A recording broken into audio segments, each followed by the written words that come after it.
अब हम सबको पता है, अभी तक हम लोग आप लोगों ने इसकी ऑफिशियल वेबसाइट भी विजिट की होगी, थोड़ा बहुत आइडिया होगा कि यूनाइटेड स्टेट्स एजुकेशनल फाउंडेशन इन पाकिस्तान की ये एक जो है एक्सचेंज प्रोग्राम है। और इसमें जो है ये होता है कि पाकिस्तानी अंडर ग्रेजुएट स्टूडेंट्स को जो कि सेकंड थर्ड ईयर में होते हैं अपने, अगर फोर ईयर का प्रोग्राम है तो सेकंड थर्ड ईयर में होते हैं, और अगर 5 डिग्री प्रोग्राम है तो वो अपने सेकंड थर्ड या फोर्थ ईयर में होते हैं। उनके लिए ये अपॉर्चुनिटी है कि वो इस एक्सचेंज प्रोग्राम में अप्लाई करें, और उनको ये अपॉर्चुनिटी दी जाती है कि वो तकरीबन 4 to 5 मंथ्स के लिए इंटरनेशनल किसी यूएस की यूनिवर्सिटी में एकेडमिकल एक्सपीरियंस भी गेन करें, और साथ साथ जो है कल्चरल एक्सपीरियंस भी गेन करें, वहाँ की चीज़ें देखें कि वहाँ पर किस तरह एकेडमियाँ चलती है, और वहाँ पर जो है इंटरनेशनल कनेक्शंस बनाएं। तो ये एक बहुत अच्छी अपॉर्चुनिटी है अगर इसको प्रॉपरली अवेल किया जाए। तो आज हम इसी के बारे में डिस्कशन करने के लिए आज यहाँ पर गैदर हुए हैं। तो सबसे पहले वेलकम एवरीवन। एमपीएफ के प्लेटफॉर्म के थ्रू आज हम ये डिस्कशन रख रहे हैं यू ग्रेड 2022 के बारे में। और हमारे स्पीकर सीईओ एमपीएफ ने हमें ज्वाइन किया हुआ है, मोहम्मद अमार नवीद, और वो हमें इनके बारे में कंप्लीट डिटेल बताएंगे इस एक्सचेंज प्रोग्राम के बारे में कि क्या इसकी एलिजिबिलिटी क्राइटेरियाज हैं, इन एलिजिबिलिटी किस तरह हो, क्या क्या क्राइटेरियाज हैं इन एलिजिबिलिटी के, और उसके साथ साथ कि ये प्रॉपर एप्लीकेशन का प्रोसीजर क्या है, और कैसे अप्लाई करना है, क्या होता है इसमें, क्या ग्रांट्स हैं इसकी, ये सारी पर्क्स और सारी चीज़ें डिस्कस करेंगे हमारे साथ अमार नवीद। और मैं आपको सेशन के हवाले से बताती जाऊँ कि इसके बाद अमार नवीद, फिर उसके बाद मैं अमार नवीद को कहूँगी कि वो अनम्यूट करें। अच्छा, सेशन इस तरह करना है कि आपको पहले वो सारा प्रोसीजर एक्सप्लेन करेंगे। आप लोगों की जो भी दरम्यान में क्वेरीज होती हैं आप अपना हैंड रेज करें और मैं नोट डाउन कर लूँगी, ठीक है, कि आपके क्वेश्चंस थे। तो at the end of the session जब जो स्पीकर हैं वो अपनी सारी बातें कर चुके होंगे, या फिर जब वो बोलेंगे कि अभी डिस्कशन करते हैं, क्वेश्चन आंसर सेशन है, तो मैं फिर उस वक्त जो है मैं आप लोगों को रिक्वेस्ट करूँगी कि काइंडली आप अनम्यूट करें और वो अपनी जो क्वेरीज हैं वो जो है एड्रेस मतलब वो जो है आप शेयर करें और फिर उनको एड्रेस किया जाएगा प्रॉपरली।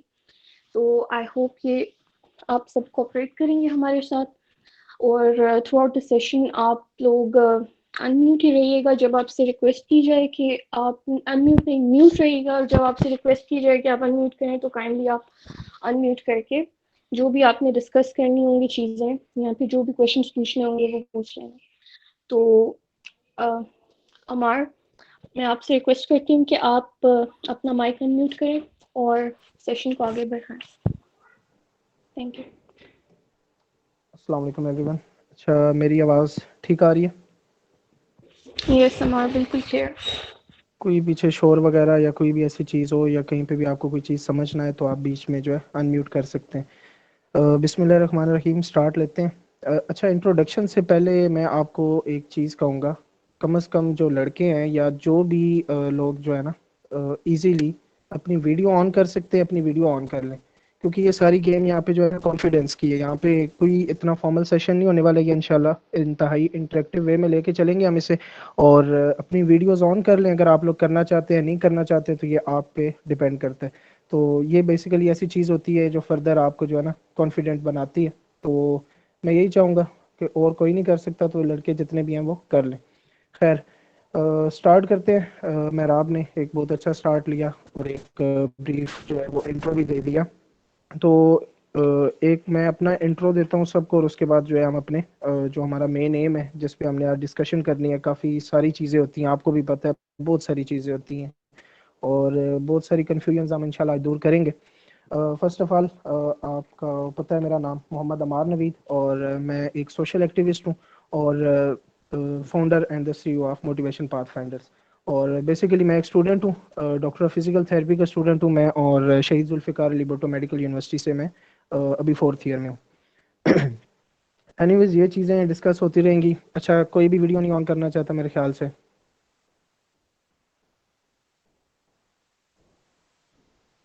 ठीक है, सो स्टार्ट लेते हैं। मेहराब ने जैसे आप सबको बताया कि यू ग्रेड क्या चीज़ है और उसमें हम क्यों अप्लाई करते हैं और उसका फ़ायदा आपको क्या होता है और फर्दर मोर इसके अंदर क्या क्या चीज़ ऐसी होती है जो कि मसला कर सकती है या आपके लिए कन्फ्यूजन पैदा कर सकती है। तो मैंने इस वजह से सबको बोला था कि जितने भी लोग आएंगे ना, सारे के सारे एक दफ़ा एप्लीकेशन को देख के लाजमी आए। एप्लीकेशन को देखने का मकसद यही है बेसिकली कि आपको पता हो कि एप्लीकेशन में क्या चीज़ है, क्या चीज़ें आपसे पूछी गई हैं। उसके बाद फर्दर आपको ये चीज़ का पता हो कि कौन सी चीज़ आपको कंफ्यूज कर रही है और कौन सी चीज़ आपने समझनी है। तो आई होप कि आप सारे एक दफ़ा एप्लीकेशन को रिव्यू कर चुके होंगे, सारा कुछ देख चुके होंगे। वैसे मेरे पास सामने ओपन है एप्लीकेशन, तो मैं साथ साथ इसको लेके चलूंगा। तो first of all you grade के बारे में मैं आपको बताता हूँ कि यू ग्रेड है क्या। You grade basically under graduate एक प्रोग्राम है जो कि अमेरिकन जो अब उनकी एजुकेशनल फाउंडेशन है जो कि पाकिस्तान में भी काम कर रहे हैं, वो जो है वो बेसिकली इसको लेके चलते हैं इस पाकिस्तान में, बल्कि ये ग्लोबल है, ऑल ओवर द वर्ल्ड इसको लेके चला जाता है।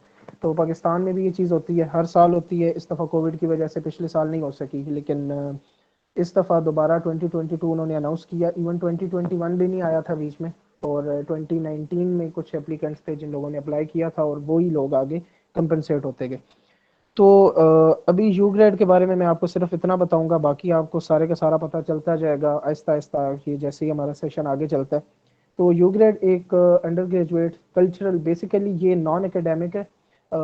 एकेडमिक चीज़ें आप इसमें लेके चलते हैं, आपकी प्लेसमेंट होती है यूनिवर्सिटीज़ में, आप वहाँ पे पढ़ते हैं, सारा कुछ होता है। मतलब ऐसी बात नहीं है कि आप लोग अगर सिलेक्ट हो जाते हैं तो आप पढ़ेंगे नहीं, लेकिन आप पढ़ेंगे ज़रूर। लेकिन बेसिक उनका जो एम है आपको गाइड करना, आपको लीडर बनाना और आपको उनका जो यूएस का कल्चर है वो दिखाना। सबसे बड़ा एम इस प्रोग्राम का ये है। हर साल ये आता है, आज से 2 से 3 साल पहले तक ज़्यादा लोगों को नहीं पता होता था। उसके बाद अब ज़्यादातर स्टूडेंट जितने भी हैं, बेसिकली मेडिकल के स्टूडेंट्स जो हैं या दूसरे जितने भी आर्ट्स के साइंस के स्टूडेंट्स हैं, काफ़ी ज़्यादा सोशलाइज हो चुके हैं, सोशल एक्टिविटीज़ करते हैं, कम्युनिटी सर्विसेज करते हैं, जिसकी वजह से अब जो है लोग काफ़ी हद तक इसमें इन्वॉल्व हो चुके हैं। और मैं देख रहा हूँ कि इस दफ़ा जितनी एप्लीकेशंस आने वाली हैं इतनी पहले कभी नहीं आई होंगी। तो एलिजिबिलिटी क्राइटेरिया आप तमाम लोगों को वैसे तो पता चल चुका है, आपने फ्लायर लाजमी देखा होगा कि उन्होंने जो बेसिक चीज़ हाईलाइट की है एलिजिबिलिटी में, पाकिस्तानी सिटीज़न होना बहुत ज़रूरी है। पाकिस्तानी सिटीज़न ही है वैसे, लेकिन अगर आपकी डुअल नेशनैलिटी है और अगर आपकी वो नेशनैलिटी यूएस की है तो फिर आप एलिजिबल नहीं है इस चीज़ के लिए, ठीक है। और 25 ईयर्स जो इसकी एज लिमिट है, और करंटली आप एक बैचलर डिग्री में इनरोल्ड होना आपका मस्ट है। आपके पास एक प्रूफ होना ज़रूरी है कि आप लोग बैचलर की डिग्री कर रहे हैं। अब उसमें एक और चीज़ आती है 2 साल, 4 साल और 5 साल वाली। तो फर्स्ट और सेकंड सेमेस्टर के जो अच्छा, यहाँ पे कोई स्टूडेंट ऐसा है जो फर्स्ट सेमेस्टर या सेकंड सेमेस्टर में हो? अच्छा, आप लोग अनम्यूट कर सकते हैं अपना माइक, ऐसा कोई है नहीं इसमें। आप लोगों को अगर कोई भी बीच में इशू आ रहा है ना, तो डिसिप्लिन में रहते हुए आप लोग इसको अनम्यूट कर लें। कोई स्टूडेंट ऐसा तो नहीं है जो फर्स्ट या सेकंड सेमेस्टर में हो या फर्स्ट ईयर में हो अपने? सर मैं ठीक है, आप कौन सी यूनिवर्सिटी कौन सी है आपकी? फौजी फाउंडेशन। शिफा डीपीटी? जी, डीपीटी कर रही हैं फर्स्ट सेमेस्टर में या सेकंड में? सेकंड। और आपके पास फर्स्ट सेमेस्टर की ट्रांसक्रिप्ट है? यस। ठीक है। अच्छा, वैसे एलिजिबिलिटी क्राइटेरिया जो है ना, जो नॉर्मल एलिजिबिलिटी क्राइटेरिया है, उसके हवाले से आप जो है वो अगर फर्स्ट में और या सेकंड में है ना, तो उसमें आप अप्लाई नहीं कर सकते। लेकिन लक आजमाने में कोई इस तरह अर्ज नहीं होता। अगर आपके पास फर्स्ट सेमेस्टर की अपनी वो है ना, ट्रांसक्रिप्ट पड़ी है ना, तो आप लोग अप्लाई करें, इसमें कुछ भी नहीं होगा। ठीक है, इसमें कोई ऐसा मसला नहीं आता है कि मतलब अगर आपने अभी अप्लाई कर दिया तो बाद में क्या होगा, कुछ भी नहीं होता है। और अगर आप रिजेक्ट हो भी जाते हैं तो आपको काफ़ी हद तक चीज़ों का पता चल जाता है कि कौन सी चीज़ कहाँ पे कंफ्यूज करती है, और आपको पता चल जाता है कि ये हमने कैसे सॉल्व करना है इसको। और फर्दर जब आप नेक्स्ट ईयर में जाते हैं, अपने नेक्स्ट सेमेस्टर्स में जाते हैं, जब आपका third year second year start होता है, इवन फोर्थ ईयर भी, उसमें आप लोगों को इतना पता ज़रूर होता है कि आपने अप्लाई कैसे करना है। तो ये एक एलिजिबिलिटी क्राइटेरिया। इसके बाद फ्लायर में और चीज़ क्या लिखी हुई है, 14 और 15 ईयर ऑफ फॉर्मल एजुकेशन के बारे में लिखा हुआ है। और रीसेंट एंड ओल्ड ट्रांसक्रिप्ट यहाँ पे लिखा हुआ है। अब रीसेंट एंड ओल्ड ट्रांसक्रिप्ट का मतलब ये है कि अगर आप थर्ड ईयर में हैं फॉर एग्जांपल, तो आप, इसका मतलब है अगर सेमेस्टर सिस्टम में है तो आप 6 सेमेस्टर में हैं, सपोज कर लेते हैं। लेकिन अगर आप अप्लाई कर रहे हैं तो आपको 5th सेमेस्टर की ट्रांसक्रिप्ट के साथ साथ पिछली तमाम जो है रिसेंट और ओल्ड सारी ट्रांसक्रिप्ट देनी पड़ेंगी। अगर आप किसी भी सब्जेक्ट में डेफर हैं, अगर आप मतलब कि पास नहीं किया आपने, थर्ड में नहीं पिछले में चले जाएं, सेकंड में या फर्स्ट में, तो यहाँ पे लक आजमाने वाली बात है। अगर ऐसा कुछ है तो फिर आपके पास आपका एक पावर होना ज़रूरी है, जो आपकी दूसरी जो क्रेडेंशियल्स हैं आपके नॉन एकेडमिक, वो थोड़े से अगर स्ट्रॉन्ग है तो फिर काफ़ी चांसेस आपके बन जाते हैं। और फर्दर वो आपसे डॉक्यूमेंट्स रिक्वायर्ड होते हैं, उनको वो सारे के सारे आपसे लेते हैं और आपने सबमिट कराने होते हैं। डेडलाइन होती है उसके सारे, वो चीज़ें बाद में आपको नज़र आती रहेंगी। अच्छा, अब सबसे बड़ी चीज़ यहाँ पे ये है कि माशाल्लाह से सारे सोशलाइज्ड हैं, मुझे इस चीज़ का अंदाज़ा है। जिसका का अगर सेमेस्टर सिस्टम ना हो, एनुअल सिस्टम हो, तो फिर वो लोग क्या करें? अगर आपका एनुअल सिस्टम है तो फिर आपके पर एनम के हिसाब से होता है ना, फिर आपकी एक साल की ट्रांसक्रिप्ट पूरी होगी ना आपके पास। ये मैं सारे डिस्कस करूंगा चले, लास्ट में, ये जितने भी चीज़ें हैं ना ये सारी श्योर डिस्कस करेंगे इंशाल्लाह। कोई भी ऐसी चीज़ रहेगी नहीं जो आप लोगों को समझ ना आई हो, ठीक है। अच्छा, एक चीज़ आपकी बहुत ज़्यादा मैटर करती है, वैसे ऑप्शनल है। यू ग्रेड में मैंने ऐसे बंदे देखे हैं जो बिल्कुल सोशल वर्क नहीं करते थे, जो एक से दूसरे बंदे को भी बाहर नहीं जानते थे, लेकिन वो यू ग्रेड पे गए हैं। लेकिन आपका जो चांस है वो इतना ज़्यादा हो जाता है अगर आप कम्युनिटी सर्विसेज में इन्वॉल्व हैं। कम्युनिटी सर्विसेज कौन सी होती हैं? आपके वॉलंटियर वर्क। ये चीज़ बहुत मैटर करती है। और मैं आपको आज यहाँ पे एक बात कोट करूँगा, मैं बड़ा शुरू से कहता आया था, मतलब आपके दोस्त, आपके सीनियर्स, आपके टीचर्स, कुछ ऐसे मतलब लोग होंगे जो आपको ये कहते रहते होंगे कि ये सर्टिफिकेट्स कहाँ काम आते हैं, ये सर्टिफिकेट आपकी सीवी को कोई कुछ भी नहीं करते। ऐसा बिल्कुल नहीं है, ये सर्टिफिकेट आपको अब यहाँ पे काम आएंगे। अच्छे सर्टिफिकेट्स, प्रॉपर जो एक अच्छी जगह से आपको सर्टिफिकेट मिले हुए हैं, वो सारे इकट्ठे करें और स्कैन करें उनको।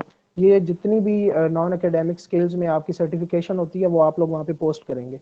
लीडरशिप, अच्छा, ये जितनी भी चीज़ें हैं ये बेसिक चीज़ें मैं आपको यहाँ पे बताता चलूँगा और फिर हम थोड़ा सा चलेंगे अगले अगले जो हमारे मेन स्टेप्स हैं उनकी तरफ। ये काफ़ी मैंने पॉइंट्स लिखे हुए थे अपने पास। लीडरशिप क्वालिटीज़ बहुत ज़्यादा मैटर करती हैं। आप अपने ग्रुप को कैसे लेके चल रहे हो, ये सवाल आपके इस पूरी जर्नी में, अल्लाह ऐसा करे कि आप लोग सारे सिलेक्टेड कैंडिडेट्स हों विद इन फ्यू मंथ्स, तो वो आपसे ये चीज़ें बहुत ज़्यादा पूछते हैं कि आप अपने ग्रुप को कैसे फैसिलिटेट करेंगे, आप अपने इंस्टीट्यूशन में कैसे क्या करेंगे, आप अपना एक्सपीरियंस कैसे शेयर करेंगे, ये सारी चीज़ें पूछी जाती हैं। लीडरशिप क्वालिटीज़ और कॉन्फिडेंस, वीडियो किसी ने भी नहीं ऑन की अभी भी, चले, उम्मीद है कि कॉन्फिडेंस बिल्ट होगा कभी तो। यही कॉन्फिडेंस होता है। ये जब आप किसी फॉर्मल जगह पे जाते हैं ना, तो वहाँ पे फिर अगर आप इससे पहले इस तरह की चीज़ें ना की हुई हों तो काफ़ी मसला होता है।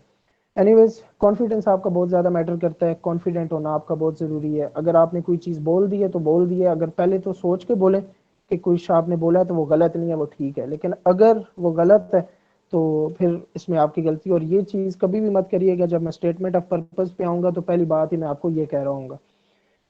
एकेडमिक्स के हवाले से बात की जाए तो आपके 2.5 जीपीए वाले भी मैंने देखे हैं, मतलब 2.5 जीपीए के साथ भी लोग यू ग्रेड पे गए हैं। ये चीज़ मैटर नहीं करती, लेकिन आपकी अगर अच्छे क्रेडेंशियल्स हैं तो ये आपका प्लस पॉइंट है। कम्युनिटी सर्विसेज, ये मैंने इसके आगे 5 स्टार डाले हुए हैं। कम्युनिटी सर्विसेज आपका इतना बड़ा प्लस पॉइंट है कि आपके चांसेस जो है वो यहाँ से इधर तक ले जाता है। अब कम्युनिटी सर्विसेज में बहुत सारी चीज़ें आ जाती हैं। रेड क्रिसेंट की वॉलंटियरिज्म ज़्यादातर लोग लिख रहे होते हैं। उसके बाद आपके रेड क्रॉस के, आप यूनाइटेड नेशंस के वॉलंटियर हैं, आप यूनिसेफ में एज अ वॉलंटियर हैं, WHO के वॉलंटियर हैं। ये सारी चीज़ें तो ठीक है, लेकिन ये उनको कैसे पता चलेगा कि आप वॉलंटियर, आपके पास उनके सॉलिड एक प्रॉपर जो है ना हार्ड कॉपी में, या अगर सॉफ्ट भी है तो उसको प्रिंट करा लें, वैसे भी काम आते हैं और यहाँ पे आपको बहुत काम आएंगे। ये चीज़ें आपकी बहुत मैटर करती हैं। उसके बाद ये प्रोग्राम है कल्चरल एक्सचेंज। इसमें आपको पढ़ाई के हवाले से उस तरह नहीं लेके मतलब लिया जाता, एक minute, sorry. Cultural exchange program है, उन लोगों ने आपको अपना कल्चर दिखाना है। वो अपना कल्चर प्रमोट करने के लिए पाकिस्तानी स्टूडेंट्स को वहाँ पे लेके जाते हैं, पूरे का पूरा एक सिलेक्शन प्रोसीजर से गुजारते हैं, और वो सिलेक्शन प्रोसीजर बहुत बड़ा होता है। मैं ये बीच में पॉइंट मिस किया है, ये मैं आगे आपको बताऊंगा वो सिलेक्शन प्रोसेस जो है वो बहुत बड़ा होता है, ये मिनटों का, घंटों का, दिनों का काम नहीं है, वीक्स का काम भी नहीं है, इसमें मंथ्स लगते हैं। तो ये एक चीज़ आपने माइंड में रखनी है। टॉफिल के बारे में बहुत ज़्यादा सवाल आया मेरे पास कि टॉफिल देना पड़ेगा, टॉफिल देना पड़ेगा। टॉफिल आपको नहीं देना पड़ेगा। टॉफिल आपको उस सूरत में देना पड़ेगा, उस वक्त देना पड़ेगा जब आपकी फाइनल सिलेक्शन हो जाती है। अब फाइनल सिलेक्शन कब होती है? अच्छा, आज हम जो बात करने वाले हैं वो सिर्फ और सिर्फ एप्लीकेशन के हवाले से नहीं करने वाले हैं। आज हम ये बात जो है वो बहुत आगे तक लेके जाने वाले हैं, जिसमें हम आपको वो क्या कहते हैं यूएस तक पहुंचा देंगे, ठीक है। तो ताकि इसकी भी एक वजह है। इसकी वजह ये है कि ज़्यादातर लोग जब सिर्फ एप्लीकेशन तक की बात करते हैं ना, तो आगे की स्टोरी आपको नहीं समझ आएगी। तो जब वही नहीं समझ आएगी ना, तो फिर आपका उस तरह इंटरेस्ट नहीं बनेगा। तो मैं ये चाहता हूँ कि आप लोग सारे अप्लाई करें और सारों का इंटरेस्ट हो। चाहे कोई थोड़ी बहुत ही चीज़ से एलिजिबल नहीं है तो अप्लाई लाजमी कर दे। अपनी जो है ना किस्मत आजमा लेनी चाहिए। अगर आप बाद में रिजेक्ट भी हो जाते हैं तो डजेंट मैटर कि आपने मतलब कि गलत हो गया आपके साथ, आपके पास अभी बड़ा टाइम है। क्यू ग्रेड आपको ये नहीं कहता कि आप मतलब ये ना करें, अब दोबारा ना करें या उसके बाद ना करें। खैर, टॉफिल आपको बाद में देना पड़ेगा, और टॉफिल पे आपका 1 रुपया भी नहीं लगता। टॉफिल सारे का सारा आपका यूनाइटेड स्टेट्स की जो फंडिंग होती है इस प्रोग्राम के एजुकेशनल फाउंडेशन को, वो ही पे करते हैं। टॉफिल की जितनी भी फ़ी है, मुझे श्योरिटी नहीं है कि कितनी है, लेकिन 25,000 अबव है, इतना मुझे याद है, क्योंकि आइल्स की भी 45 है, इस तरह मुझे नहीं याद। लेकिन जितनी भी होती है वो आपकी United states of educational foundation Pakistan जो है, USEFP, वो पे करती है। 2 साल का क्राइटेरिया। इसमें एक चीज़ ये है कि कुछ स्टूडेंट्स कह रहे हैं कि वो किसी 2 साल की बैचलर डिग्री में जो है वो है, जैसे कि BSc और MSc वाला सीन होता है। उसमें आप लोग अप्लाई कर सकते हैं। लेकिन वो आप चेक कर लीजिएगा कि 14 और 15 एरिया फॉर्मल एजुकेशन जो है वो कंपलसरी है, तो उसमें आप फर्स्ट ईयर में होना ज़रूरी है। आपसे यू ग्रेड ये डिमांड करता है कि अगर आप जाते हैं तो वापस आके आपने एक सेमेस्टर अपनी यूनिवर्सिटी में लाजमी पढ़ना है। अगर आपका वो सेमेस्टर नहीं रहता तो आपका सेमेस्टर फ्रीज कराना पड़ेगा आपको, और एक सेमेस्टर पढ़ना पड़ेगा। एक बड़ा ज़्यादा सवाल पूछा गया रेफरेंस लेटर्स के हवाले से। रेफरेंस लेटर्स, मुझे एक चीज़ नहीं समझ आई कि मतलब अभी आपके सामने एप्लीकेशन खुली हुई है, एप्लीकेशन में उन्होंने कहीं पे रेफरेंस लेटर नहीं मांगे हुए, ऐसा ही है। जब रेफरेंस लेटर उन्होंने नहीं मांगे हुए तो आप लोग उस चीज़ पे आए ही नहीं अभी। ये बहुत बात की बातें हैं, ये इसमें आपको कम अज़ कम अभी 3-4 महीने पड़े हुए हैं, तो बल्कि ज़्यादा भी हो सकते हैं। ये अभी अगला टॉपिक ही इस पे हमारा ये है। और जो रेफरेंस लेटर्स होते हैं ना, लेटर ऑफ रिकमेंडेशन जो होते हैं, वो आपके 2 टीचर्स देते हैं आपको, या आप जहाँ पे जॉब कर रहे हैं, एम्प्लॉय हैं, वहाँ का जो बंदा होता है वो देता है। और उसमें लिखा हुआ होता है कि ये बंदा कैसा है, इसको मैं कितने टाइम से जानता हूँ, इसकी लीडरशिप क्वालिटीज़ कैसी हैं, फ्यूचर में वो आपको कैसा देखता है। तो यहाँ पे मैं आपको सजेस्ट करूंगा, जितने भी अप्लाई कर रहे हैं अपने टीचर्स के साथ थोड़ी अच्छी बना के रखिएगा, क्योंकि फर्दर आपको जो है आगे ये काम आती हैं चीज़ें। बना के रखिएगा कि मतलब ये कि अपना कोड ऑफ कंडक्ट आपका अच्छा हो, तो ताकि बाद में अगर आप रेफरेंस लेटर लिखवाने जाएं तो उस पर वो ये ना लिखें। और ये कॉन्फिडेंशियल होता है, आपको नहीं पता होता कि रेफरेंस लेटर पे टीचर ने क्या लिखा है। ये बात की बात है, वैसे मैं आपको बता रहा हूँ। कोविड की सिचुएशन है, do not expect more, too much expect मत कीजिएगा। मैं आपको एक बहुत ही ज़बरदस्त मशवरा दे रहा हूँ। जो हालात चल चुके हैं, चीज़ें बहुत टफ हो चुकी हैं, कोविड के अंदर आपको कुछ भी हो सकता है, कुछ भी ऐसा हो सकता है। अगर आप हो सकता है सिलेक्ट हुए हो और कोविड की वजह से आप ना जाएं। अब यहाँ पे मैं ये क्यों कह रहा हूँ 2021, जो आपका 2021 का जो फॉल है, अभी तक वो नहीं जा सका। 2019 में जिन्होंने अप्लाई किया था उसमें सिलेक्ट हुए थे। अच्छा, मेरी आवाज़ तो आ रही है ना आप लोगों को? मैं अकेला ना बोलता रहूँ। मेहराब, मेरी आवाज़ आ रही है? ये सबकी आवाज़ बिल्कुल क्लियर है। ठीक हो गया। अच्छा जी, मैं बात कर रहा था जो आपका वो है 2021 का। अच्छा, अब इसमें यह है कि 2019 में अप्लाई किया था एक बैच ने, और उसमें सिलेक्शन हो गई थी सिर्फ फीमेल्स की। उन्होंने ये बोला था कि वो ये जो यूग्रेड का बैच है वो सिर्फ फीमेल्स का लेके जाएंगे, मेल्स को फैसिलिटेट नहीं किया जाएगा। और उन्होंने साथ ये भी बोला था कि we I encourage you, if you are eligible for this program you can apply for the next. तो नेक्स्ट वो वैसे ही कोविड की नज़र हो गया, नेक्स्ट प्रोग्राम आया ही नहीं। और जो 37 फीमेल सेलेक्ट हुई थी वो भी नहीं जा सकी, वो भी अभी तक नहीं गई हैं। उन्होंने ये किया कि अभी जो पीछे 2 महीने पहले की बात है, फेब में दोबारा शॉर्ट लिस्ट किए, जो लॉन्ग लिस्टिंग हुई हुई थी उसी में से शॉर्ट लिस्ट किए कैंडिडेट्स। कुछ के तो पहले इंटरव्यूज भी हो चुके थे, लेकिन फिर वो सिलेक्शन सिर्फ फीमेल्स की हो चुकी थी, हो गई थी उस टाइम ना। उन्होंने दोबारा शॉर्ट लिस्ट किए, दोबारा शॉर्ट लिस्ट करके उन्होंने बोला कि हम 100 कैंडिडेट सिलेक्ट करेंगे, बोथ मेल एंड फीमेल। और 12 तारीख 12 फेब 2021 को फाइनल सिलेक्शन हो चुकी थी उनकी। और वो जितने भी कैंडिडेट्स हैं वो अब वेट में कि इस मतलब अनकरीब उन लोगों का डिपार्चर होगा। अनकरीब का मतलब ये कि कुछ महीनों बाद, यू ग्रेड में कभी भी अनकरीब आपका मिनटों के या घंटों की, घंटे तो चले फिर थोड़ी सी बात है, दिनों के भी काम नहीं होते, ये महीनों के काम होते हैं। तो इसमें आप लोगों ने ये नहीं समझना कि आपने एप्लीकेशन एप्लीकेशन अपना फिल करें, अपना फॉर्म, भूल जाएं इस चीज़ को। अल्लाह ने चाहा तो आपको जो है वो खुद जो है इस चीज़ पे ना हो जाएगा। खैर नेक्स्ट चीज़ ये है कि क्वेश्चन आया था मेडिकल के हवाले से कि वैक्सीनेशन कराएंगे, तो वो तो मेरा भाई वाला लाजमी कराएंगे वैक्सीनेशन। अगर पूरी दुनिया वैक्सीनेट हो रही है तो हम फिर हमें तो होना पड़ेगा ना। तो और ये सिर्फ पहली दफ़ा वैक्सीनेशन नहीं होती है, ये आपको पहले भी पता है कि इवन कोई उम्रे पे भी जाता है तो उसकी पोलियो की वैक्सीनेशन होती है, ये सारा कुछ होता है। तो अगर आप यू ग्रेड में सिलेक्ट होते हैं तो वैक्सीनेशन इस दफ़ा तो कोविड की भी शायद होगी, और टीबी की टेस्ट होते हैं आपके, उसके बाद मीजल्स, रूबेला, मम्स और पोलियो, और भी बहुत सारी हैं काफ़ी सारी चीज़ें होती हैं जिनके टेस्ट भी किए जाते हैं। आपकी प्रीवियस हिस्ट्री क्या है मेडिकल, अगर आप किसी जगह पे एडमिट रहे हैं तो उसके आउटकम्स क्या थे, वो आपका फिजिशियन लिख के देगा आपको, कोई भी फिजिशियन है वो लिख के देगा। एक मिनट ज़रा रुकिएगा। खैर ये भी बहुत बात की बात है। अब थोड़ी सी चीज़ें अपने हवाले से डिस्कस करते हैं, पैसों के हवाले से। आम लैंग्वेज में बोलूँ तो स्टाइपेंड्स होते हैं, अलाउंस होता है, ये कौन देता है?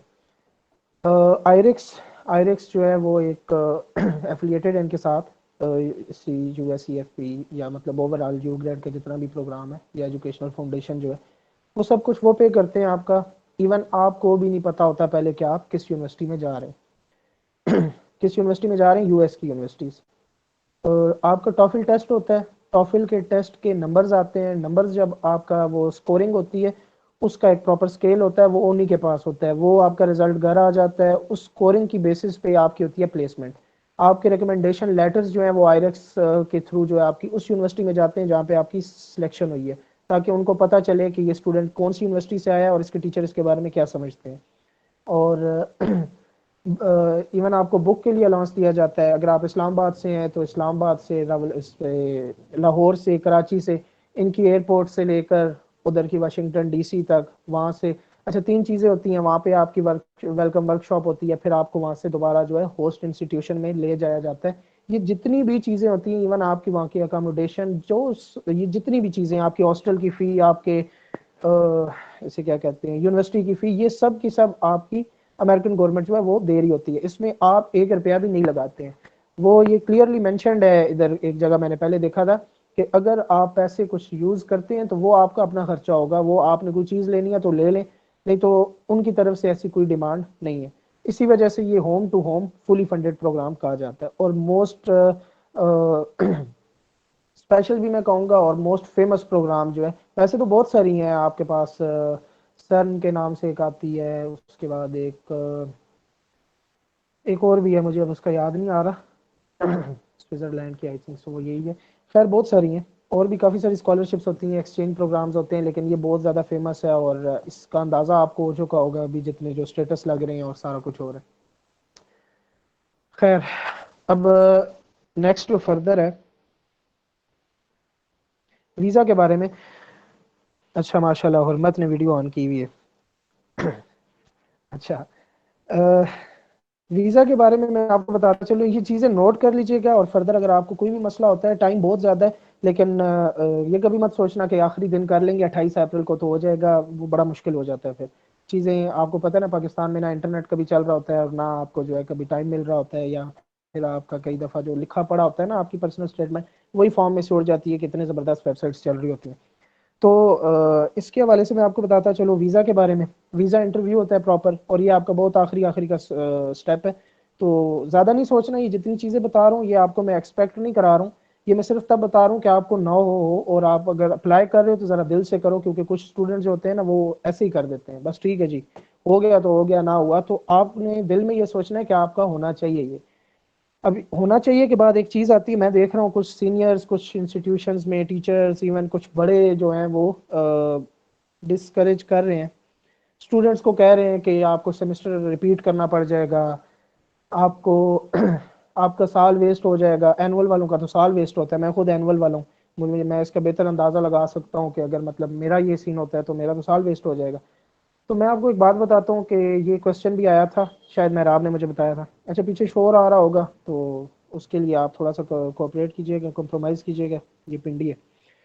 खैर, अच्छा, इसमें मैं आपको एक चीज़ बताता चलूँ कि ऐसा हो सकता है कि आपके जो इंस्टीट्यूट वाले हैं वो आपको ये एक बोलें कि आपके क्रेडिट आवर्स जो हैं वो इस पे नहीं हम करते, उनके जो क्रेडिट आवर्स हैं वो यहाँ पे हम अकोमोडेट नहीं करते, हम उनको कंपनसेशंस नहीं देते। तो इस पे थोड़ा सा आप अपनी यूनिवर्सिटी से कर सकते हैं, लेकिन कुछ यूनिवर्सिटीज़ के रूल्स होते हैं, कुछ यूनिवर्सिटीज़ ऐसी होती हैं जो आपको जो मर्जी कर लें आप, वो आपको अलाउ नहीं करती हैं। उस सूरत में मैं आपको एक चीज़ सजेस्ट ही कर सकता हूँ, अगर आप अपना साल वेस्ट करते हैं या सेमेस्टर वेस्ट करते हैं, अव्वल तो आप कोशिश करें ना हो, लेकिन अगर करते हैं तो मैं आपको सजेस्ट करूंगा कि इसके लिए कर दें, इसके लिए अपना सेमेस्टर वेस्ट कर दें, क्योंकि उस एक वेस्ट किए हुए सेमेस्टर या फ्रीज किए हुए सेमेस्टर के बाद जो डिग्री मिलेगी ना, उसकी वैल्यू आप सोच भी नहीं सकते कि कितनी बड़ी होगी। और ये टर्निंग पॉइंट होता है लाइफ का, एक्सचेंज प्रोग्राम पे सिलेक्ट हो जाना और चले जाना, सारा कुछ ये लाइफ का टर्निंग पॉइंट होता है। और ये आपको अंदाज़ा उस टाइम होगा जब आप मतलब इस चीज़ में जब इन हो जाएंगे इंशाल्लाह। और let's hope for the best and also make sure कि आप रेडी हैं, be ready for the worst. वैसे भी फेलियर्स जितने भी होते हैं वो best and great learning experiences है ना, आपकी प्रीशियस लाइफ के। अच्छा, इसके अलावा अब एक्सपेक्टेशंस का मैंने आपको बता दिया कि never ever expect too much from you grade. अगर ऐसा कुछ आप एक्सपेक्ट करते हैं तो फिर याद रखिएगा कि अगर ये एक्सपेक्टेशंस आपकी टूट जाती हैं तो काफ़ी दुख होता है बंदे को। तो बेहतर यही है कि आप अपनी ये कर लें, फॉर्म फिल कर लें और इसको भूल जाएं। अगर होना हुआ तो इंशाल्लाह ये वो कहते हैं ना, घर तक ये चीज़ पहुंच जाएगी और ये खुद हो जाएगा। इसको सर पे मत सवार कीजिएगा बिल्कुल भी, ज़्यादा इसको आपने ये सोचना नहीं है कि मतलब ये ऐसे है तो वैसे अब मैं जा रहा हूँ नहीं जा रहा हूँ। ये चीज़ आती है उस वक्त जब आप फाइनल सेलेक्ट हो जाते हैं। फाइनल सेलेक्ट हो जाते हैं तो फिर आप ये कहें कि हाँ वाकई अब मतलब कि मुझे सोचना चाहिए। फिर हम मतलब इंसान सोचता है ना, फिर आपको सोचना भी चाहिए। यहाँ पे मैं थोड़ा सा स्टॉप करूंगा, चैट बॉक्स में ज़रा चेक करूंगा। चैट बॉक्स में तो कुछ भी नहीं है। हैंड रेज कीजिएगा काइंडली, सारे एक दफ़ा अनम्यूट मत कीजिएगा, एक एक करके कुछ भी मैसेज यस का ही लिख दें अपने चैट बॉक्स में, तो उनको जो है नेम कॉल करके मेरा आप जो है क्वेश्चंस ले लेंगी। और क्वेश्चंस लेने से पहले मैं आपको ये भी बताऊं कि इसके बाद हम डिस्कस करेंगे पर्सनल स्टेटमेंट को। सबसे इंपॉर्टेंट चीज़, आपकी पूरी की पूरी सिलेक्शन बेस कर रही होती है पर्सनल स्टेटमेंट पे। आपका कोई इंटरव्यू कोई कुछ भी नहीं, इंटरव्यू की भी वेटेज है, सारा कुछ है, लेकिन आपकी पर्सनल स्टेटमेंट अच्छी है तो फिर ये याद रखिएगा कि आप फाइनल तक जा सकते हैं बहुत इजीली।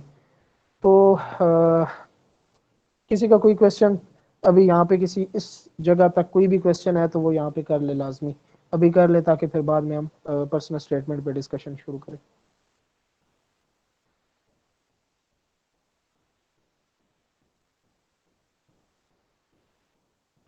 अच्छा, कोई इधर परेशानी की बात नहीं है। ये मैं आपको एक चीज़ बताऊं, कुछ लोग ना शर्माते भी हैं। ये मैंने देखा है ना कि बड़ा अजीब सा क्वेश्चन है, कर लें या ना कर लें। जितने भी अजीब से क्वेश्चन है आज यहाँ पे कर लें, बाद में शायद आपको मौका हो सकता है ये दोबारा सेशन हो, लेकिन आप मुझे इनबॉक्स भी कर सकते हैं, मुझे उसमें भी कोई मसला नहीं है, लेकिन आज यहाँ पे कर लें और मैं सारों को जो है वो डिस्कस कर लूँगा। Zara Jalal, transcript as in the result of our first semester. मतलब आप ये कह रही हैं कि जी जी, रिजल्ट जो आपका होता है ना फर्स्ट सेमेस्टर सेकंड सेमेस्टर की जितनी भी ट्रांसक्रिप्ट्स होती हैं, आपका जो मार्कशीट जिसको आप कहते हैं, वो आपने अटेस्टेड कॉपी उसकी जो है वो उधर सॉफ्ट फॉर्म में अटैच करनी है। ओरिजिनल उन्हें नहीं चाहिए होती है हार्ड कॉपी में, अगर उन्हें कोई ऐसी चीज़ चाहिए हो तो वो स्कैन कॉपी चाहिए होती है, ठीक है। तो वो आपने स्कैन करके फर्स्ट ईयर और फर्स्ट ईयर की है अगर, या फर्स्ट सेमेस्टर सेकंड सेमेस्टर की है, तो वो आपने उधर ऐड करनी है डॉक्यूमेंट्स के सेक्शन में।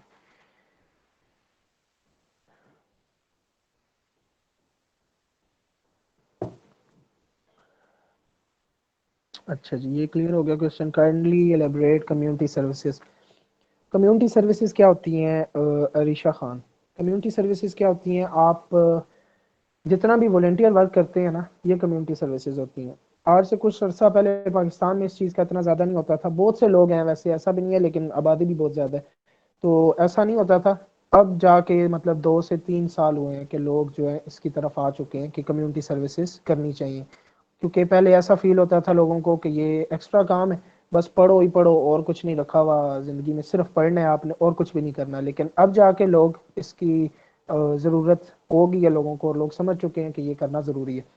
तो कम्युनिटी सर्विसेज में आपके आते हैं वॉलंटियर वर्क। अगर आप मेडिकल के स्टूडेंट हैं, मेडिकल कैंप्स आपने फ्री अटेंड किए, ब्लड एक्टिविस्ट हैं आप सॉरी, सोशल एक्टिविस्ट हैं आप, अगर फर्दर आप इवेंट्स अटेंड करते हैं कम्युनिटी सर्विसेज में, आप कोई भी वेलफेयर का काम करते हैं किसी वेलफेयर ट्रस्ट में, इवन आप अगर एमपीएफ में अगर आप वॉलंटियर के तौर पे काम कर रहे हैं, तो ऑब्वियसली आप कम्युनिटी सर्विस ही कर रहे हैं। तो ये चीज़ें बहुत मैटर करती हैं, और ये इसी का ही सर्टिफिकेट भी आपको जो है यहाँ से हम आपको बना के देंगे। तो फर्दर इसके अलावा कोई भी चीज़ अरीशा जो है, आप फर्दर कोई भी चीज़ अगर आप चाह रही हैं कि इसमें ऐड हो, कोई एलेबरेट करने की बात हो, तो मुझे लाजमी बताएं।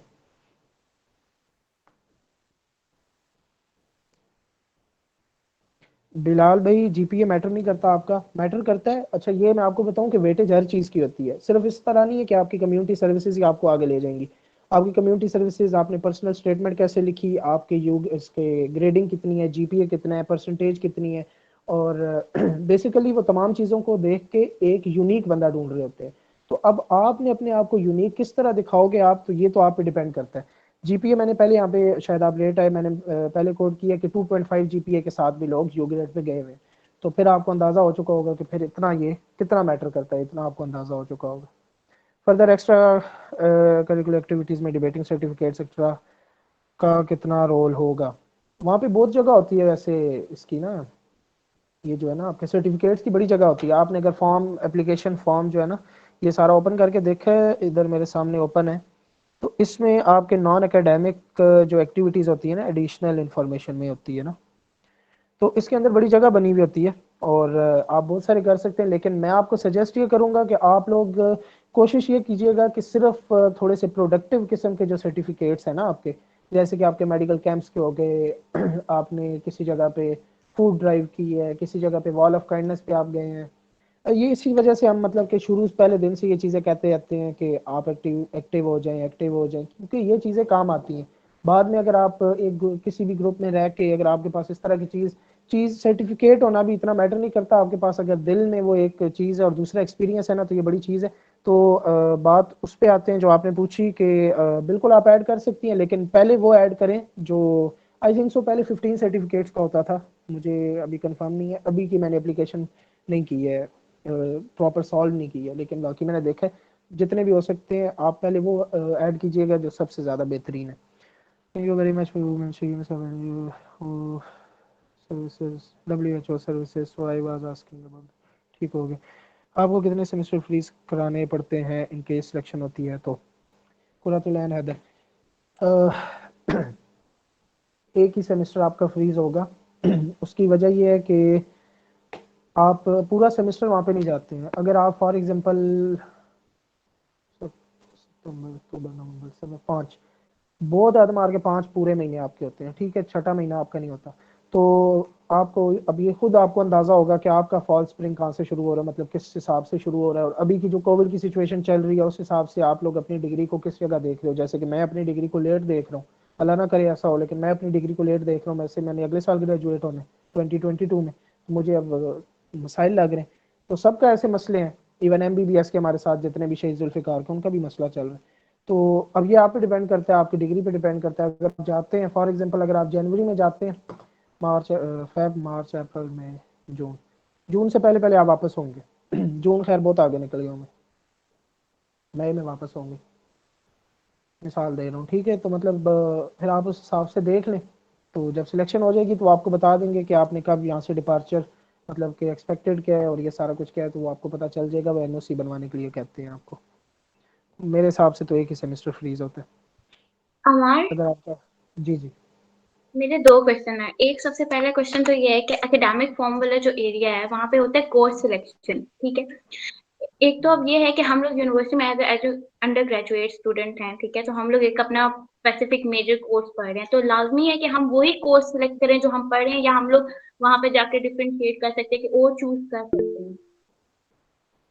एक minute, university course list below in English of few university courses you have taken, current academic institution और last institution और प्रेजेंट कोर्स ईयर लिखा हुआ है, और कौन से कोर्स की मतलब आप बात कर रही हैं, नंबर बता देना वहाँ मुझे पे जरा। ये है ना कि कुछ पॉइंट पे ये है ना कि आप एकेडमिक कोर्स वहाँ पे ऑब्वियसली हम यूनिवर्सिटी में जैसे जा रहे हैं कि हम सिलेक्ट करते हैं कि हम कौन से कोर्स को आगे परस्यू करना चाहते हैं वहाँ पे।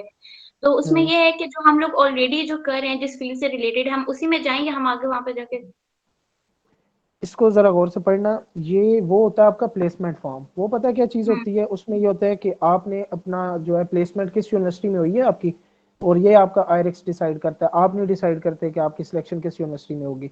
जब वो हो जाता है तो कोर्स के अंदर जो है ना चीज होती है कि आप कौन से कोर्स उठाते हैं, वो बहुत आगे जाके होता है। मेडिकल फॉर्म भी हो जाता है, उसके बाद वो जो है ना कोर्सेज पिक करने की चीज आती है। यहाँ पे आपके कोर्सेज वो लिखे हुए हैं, जैसे कि यहाँ पे कोर्सेज में मैं आगे एक दफा देख चुका हूँ इसको, कि आपके बारे में लिखा हुआ है प्रेजेंट कोर्स ईयर और सेमेस्टर के बारे में लिखा हुआ है, ठीक है। और उसके बाद लिखा हुआ है कि आपकी फील्ड ऑफ स्टडी क्या है। तो फील्ड मतलब ये है ना proposed field, one field of specialization that most closely matches your current specialization. तो इसमें मैं अगर जाऊं तो इसमें हेल्थ के नाम से, हेल्थ के साथ आगे लिखा हुआ होगा, मुझे याद है ये रहा, हेल्थ के साथ आगे फार्मेसी, और health dash pharmacy, health dash physical therapy. इसी तरह तमाम लोगों की इसमें एडेड है, जो उनकी फील्ड है, मतलब मोस्टली जो रिलेटेड फील्ड है, इसमें सिर्फ आपने वो करना है। वो आपका फॉर्म आएगा बहुत आगे जाके जब आपकी प्लेसमेंट वगैरह करनी होगी। और दूसरा क्वेश्चन ये है कि जो कम्युनिटी सर्विसेज के ऊपर है, ठीक है। हम्म। अब बहुत से यहाँ पे ऐसे हैं जिन्होंने मतलब कि बिल्कुल नहीं की, और बहुत से ऐसे जिनकी मतलब कि बहुत ही वास्ट है। अगर मेडिकल कैंप भी करते हैं तो 20 से ऊपर हैं, या ब्लड कैंप तो सारा कुछ। लेकिन वहाँ पे ना एक लिमिट प्लेस की गई है कि आप कितने मतलब के पुट अप कर सकते हो अपने सर्टिफिकेट। तो उसमें से अब हमें अपने बेस्ट चूज करके वहाँ पे प्लेस करने पड़ेंगे। अगर मैं आपकी बात करूँ ना हुर्मत, तो सबसे पहले फोकस करो अपनी फील्ड के हवाले से जो सर्टिफिकेट है, ठीक है, मेडिकल कैंप्स के सर्टिफिकेट। लेकिन अब एक ही ऑर्गेनाइजेशन से अगर आप 5 मेडिकल कैंप अटेंड करते हैं तो फिर 5 सर्टिफिकेट ऐड करना ज़रूरी नहीं है। आप वो ऐड करो अपनी फील्ड के हवाले से, पहले मेडिकल के सर्टिफिकेट्स ऐड करो, फिर आप ऐड करो फर्दर आपने कोई कंपटीशन में हिस्सा लिया, या आपने कोई फूड ड्राइव की, मेडिकल कैंप किया, उसके बाद सर्टिफिकेट ऑफ एप्रिसिएशन, अपनी जितनी आपकी ऑर्गेनाइजेशन हैं उनके साथ जितना आपने काम किया। जैसे एमपीएफ से हम एक सर्टिफिकेट ऑफ एप्रिसिएशन दे रहे हैं, एक बंदा मैं जानता हूँ, उसको सिर्फ एक सर्टिफिकेट ऑफ एप्रिसिएशन लगाया था, 15 की जगह होती है। वो वजह उसकी ये थी कि वो बहुत लेट था, और उसकी उसकी सिलेक्शन हुई हुई थी। मुझे उसके बारे में पता है, मेरा सीनियर है। तो ये मैटर करता है, लेकिन आप पहले जो है वो सर्टिफिकेट लगाएं वो जो बहुत ज़रूरी है, और उसके बाद जो है वो दूसरे लगा दें, ठीक है।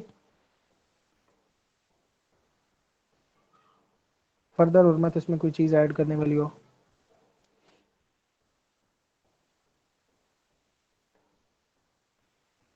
नहीं, अब पर्सनल स्टेटमेंट वाले पॉइंट को वो कवर कर दे, बाकी सारा क्योंकि उसी से अब रेलेवेंट बस आ रहा है। अब बेसिक जो चीज़ सबसे बड़ी चीज़ मैटर कर रही है वो है पर्सनल स्टेटमेंट। अच्छा, फिर भी अगर किसी का कोई और क्वेश्चन है तो इसके लास्ट में हम क्वेश्चंस पे आएंगे, क्योंकि पर्सनल स्टेटमेंट के बाद आपके क्वेश्चंस होना बनते हैं। अगर इसके बाद आपके क्वेश्चंस नहीं होते तो फिर आप शायद सही सुन रहे नहीं है।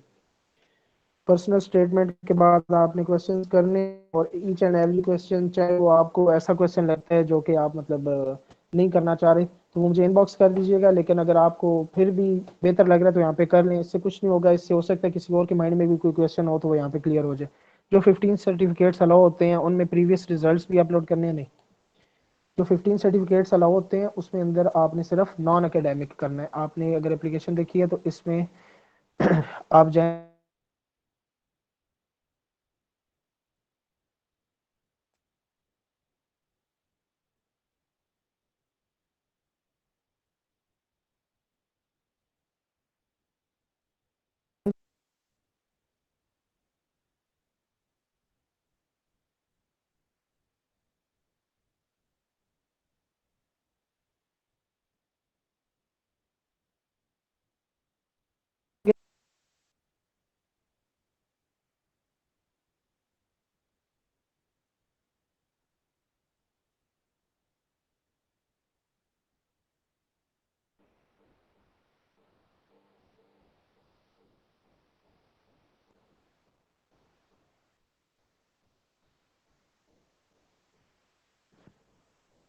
मेरी आवाज़ आ रही है आप लोगों को? शायद डिस्कनेक्ट हो गया। आवाज थोड़ा सा दरमियान से डिस्कनेक्ट हो गया था, 1 मिनट के लिए, 2 मिनट के लिए। ठीक है, अगर कोई चीज़ मिस हुई है तो मुझे बता दें। क्योंकि मैंने तो वैसे ऐड कर दिया। सर्टिफिकेट्स का मैं बता रहा था कि दोबारा बताता हूँ, सर्टिफिकेट्स के बारे में मैं आपको बता रहा था कि सिर्फ वो वाले ऐड करने हैं आपने जो आपके कम्युनिटी सर्विसेज पे डिपेंड बेस कर रहे हैं, ठीक है। वो वाले सर्टिफिकेट्स जो आपके ट्रांसक्रिप्ट्स वगैरह हैं और एकेडमिक हैं, वो आपने उधर इन्फॉर्मेशन में लिखा हुआ होता है कि यहाँ पे आप वो जो है ट्रांसक्रिप्ट्स अपनी ऐड करें, वो आप उसमें ऐड करेंगे। नेक्स्ट, और कोई क्वेश्चन? से मेरे पास ये भी चैट यहाँ से ख़त्म हुई है, फिर मुझे बता दीजिएगा अगर मैंने कोई क्वेश्चन मिस किया हो। आवाज़ नहीं आ रही, चलिए अभी शायद आवाज़ आ रही है मेरी। मेरा आप दोबारा मुझे बता दीजिएगा मेरी आवाज़ आ रही है? यस, हमारा भी ठीक आ रही है। चलें जी, अभी हम चलते हैं community services, sorry, personal statement की तरफ। अपने पास एक पेन लाजमी रखिएगा और एक पेज लाजमी रखिएगा। इसकी जितने भी पॉइंट्स आपने लिखने होंगे, कम्युनिटी सर्विसेज के एक उसमें मैंने आपको बताया था इसकी कम्युनिटी सर्विसेज है या ये दूसरा भी नॉन एकेडमिक है, कि इसके अंदर आप वो जो डिबेट के बारे में बात कर रहे थे ना, वो आप बिल्कुल ऐड कर सकते हैं, लेकिन उसमें एक चीज़ देखिएगा कि आपकी वो डिबेट है किस चीज़ पे, ठीक है। कंट्रोवर्शियल चीज़ें ना ऐड कीजिएगा कभी भी। अच्छा, एकेडमिक में ओपन हो चुका है ये हमारे पास। अच्छा, यहाँ पे एक टॉफिल टेस्टिंग का ऑप्शन दिया हुआ है, 13 नंबर क्वेश्चन है एकेडमिक में। ये मैं आपको पहले भी बता चुका हूँ और अभी दोबारा बता रहा हूँ, इसके आगे लिखा हुआ भी है ऑप्शनल। अगर आपने दिया हुआ तो यहाँ पे ऐड कर दें उसका सर्टिफिकेट, नहीं दिया हुआ तो कोई मसला नहीं, वो आपसे खुद ले लेंगे जब आपकी सिलेक्शन हो जाएगी, अभी उसकी कोई ज़रूरत नहीं है, ठीक है। नॉन एकेडमिक एक्टिविटीज़, ये आपके जनाब यहाँ पे ऐड होते हैं सारे के सारे, ऐड एक्टिविटीज़ के हवाले से डेट, लोकल इंस्टीट्यूशन और additional information. Have you ever been arrested, उसके बारे में आप लिखेंगे। Have you ever been expelled from academic institution, ये मतलब आपका जो है प्रीवियस रिकॉर्ड है उसके बारे में आप लिखेंगे, ठीक है। ये टिक क्रॉस के ऑप्शन होते हैं यहाँ पे। आवाज़ कट रही है अभी, आई थिंक सुराफे आवाज़ ठीक आ रही है, एक दफ़ा आप रिफ्रेश कर लें, शायद इस तरह का कोई मसला हो। तो हम पर्सनल स्टेटमेंट की तरफ चलेंगे। एसओपी, स्टेटमेंट ऑफ पर्पस, या कुछ भी जो भी आप कह लें इसको। पहले ऐसे टाइप क्वेश्चंस भी होते थे, इस दफ़ा वो भी नहीं।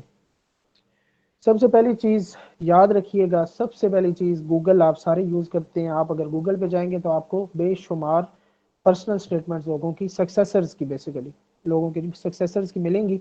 वो मैं नहीं लेके आया, उसकी वजह ये है कि अगर वो लेके आएंगे तो आप लोगों की जो है ना अपनी स्टेटमेंट रह जाएगी। हर बंदे की अचीवमेंट्स होती हैं, every one is a leader, every one is a great achiever, लेकिन हर बंदा अलग तरीके से अचीव करता है। तो अगर आप उनकी एसओपी को कॉपी पेस्ट कर लेते हैं, कॉपी पेस्ट तो इवन करिएगा भी नहीं, वो जो आगे बैठे हैं उन्हें सब पता होता है, उनके पास आपका तमाम रिकॉर्ड पड़ा हुआ होता है। जब आप जाता है आगे तो उनके पास पुराना भी रिकॉर्ड पड़ा होता है, प्लेजरिज्म का भी नाम सुना हुआ होगा, आप सब ने स्टूडेंट्स हैं।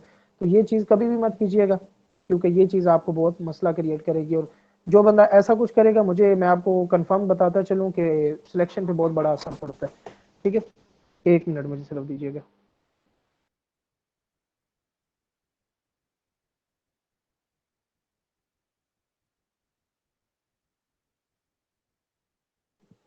सिर्फ मुझे 1 मिनट दीजिएगा, मैं दोबारा इधर से कंटिन्यू कर रहा हूँ। श्योर।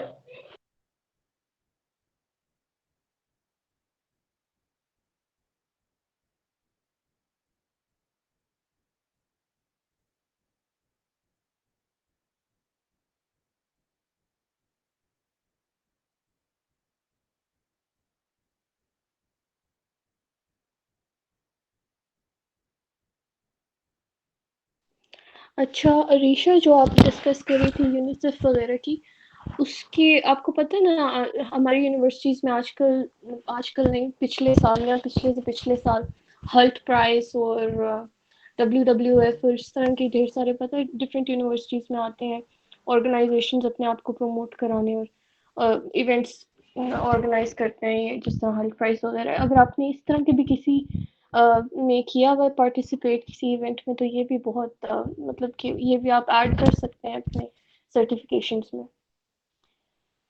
यूनिसेफ वगैरह के अलावा इस तरह की चीज़ें। Okay, I carry on. अच्छा, कॉपी मत कीजिएगा, एक चीज़ मैंने आपको बता दी, सच बोलिएगा। ये मैंने सामने लिखा हुआ है, सच, 100%, 100% सच बोलिएगा, क्योंकि ये ही, अगर आप सिलेक्ट हो जाते हैं तो ये पर्सनल स्टेटमेंट पे ही आपका इंटरव्यू होगा। आपको वो सामने साइकोलॉजिस्ट बैठा हुआ होता है, वो आपको देखते ही वो समझ जाते हैं कि बंदे ने कितना सच बोला है, ठीक है। तो ये लाजमी याद रखिएगा कि जो चीज़ लिखें सच्ची लिखें, अगर सच्ची नहीं है तो मत लिखें। कुछ लोग बहुत ज़्यादा लिख देते हैं, मैं आपको नहीं कह रहा, वैसे मैं कह रहा हूँ कुछ लोग बहुत ज़्यादा लिख देते हैं, तो वो फिर बाद में मसला बन जाता है उनके लिए। तो अगर आप लोगों ने पर्सनल स्टेटमेंट का जो पैनल है वो ओपन किया है, अगर अभी भी कोई कर सकता है तो लाजमी ओपन कर ले पर्सनल स्टेटमेंट। पर्सनल स्टेटमेंट में आपसे वो क्या पूछ रहे हैं, सबसे पहले आपसे वो पूछ रहे हैं कि योर इंटरेस्ट एंड पर्सनैलिटी। आपका इंटरेस्ट पहले पूछेंगे, उसके बाद आपकी पर्सनैलिटी के बारे में उन्होंने फर्स्ट पैराग्राफ पूछा है। अच्छा, एक चीज़ याद रखिएगा, ऊपर लिखा हुआ है कि 200 to 250 words and should provide a clear and detailed. दो चीज़ें लिखी हैं, क्लियर भी करना है आपने, बहुत ही क्लियर चीज़, बहुत ही स्ट्रेट फॉरवर्ड, लेकिन साथ डिटेल भी देनी है। तो ट्रिकी चीज़ें ये, और आपने एक दफ़ा नहीं बनानी पर्सनल स्टेटमेंट, आपने शुरू करनी है और फिर बनाते रहना है। आपने उसको रिव्यू करके फिर दूसरी दफ़ा बनाना है, फिर रिव्यू करना है, फिर तीसरी दफ़ा बनाना है, ये सारा कुछ आपने करना है। तो इससे ये हो जाएगा कि आपकी जो पर्सनल स्टेटमेंट होगी वो रिफाइन होके सामने आएगी और वो बहुत बेहतरीन हो जाएगी। और मैं आप लोगों से रिक्वेस्ट करूंगा अभी कि ये ही सबसे बड़ा प्रोसेस है, इसके बाद कोई इतना बड़ा प्रोसेस नहीं होगा, सिलेक्ट हो जाते हैं आप तो।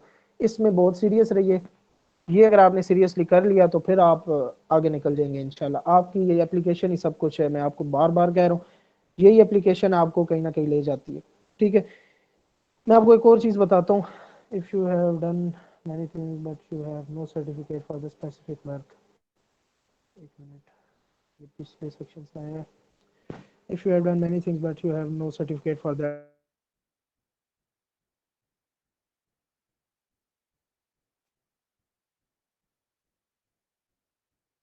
तो वैसे आप ऐड कर दें, वो मसला नहीं है, लेकिन सर्टिफिकेट जो है ना वो थोड़ा बेहतर चीज़ होती है ना।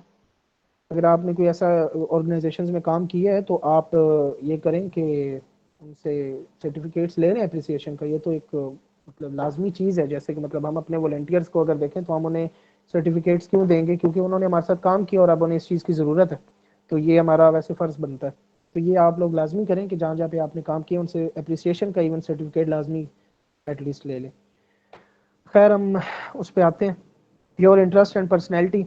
अच्छा, एक चीज़ है, मजलूम नहीं बनना किसी ने। आपने खुद को मजलूम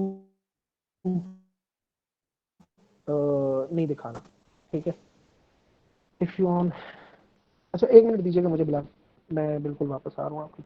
मजलूम मत दिखाइएगा अपने आप को, उन्हें मजलूम बनना नहीं चाहिए। मैं आपको ये चीज़ क्लियर करता चलूँ, हाईली क्वालिफाइड लगने चाहिए आप। माशाल्लाह से आप होंगे भी, और होना भी चाहिए। मतलब हाईली क्वालिफाइड का मतलब ये है कि आप यूनिक लगे उन्हें, मजलूम ना लगे।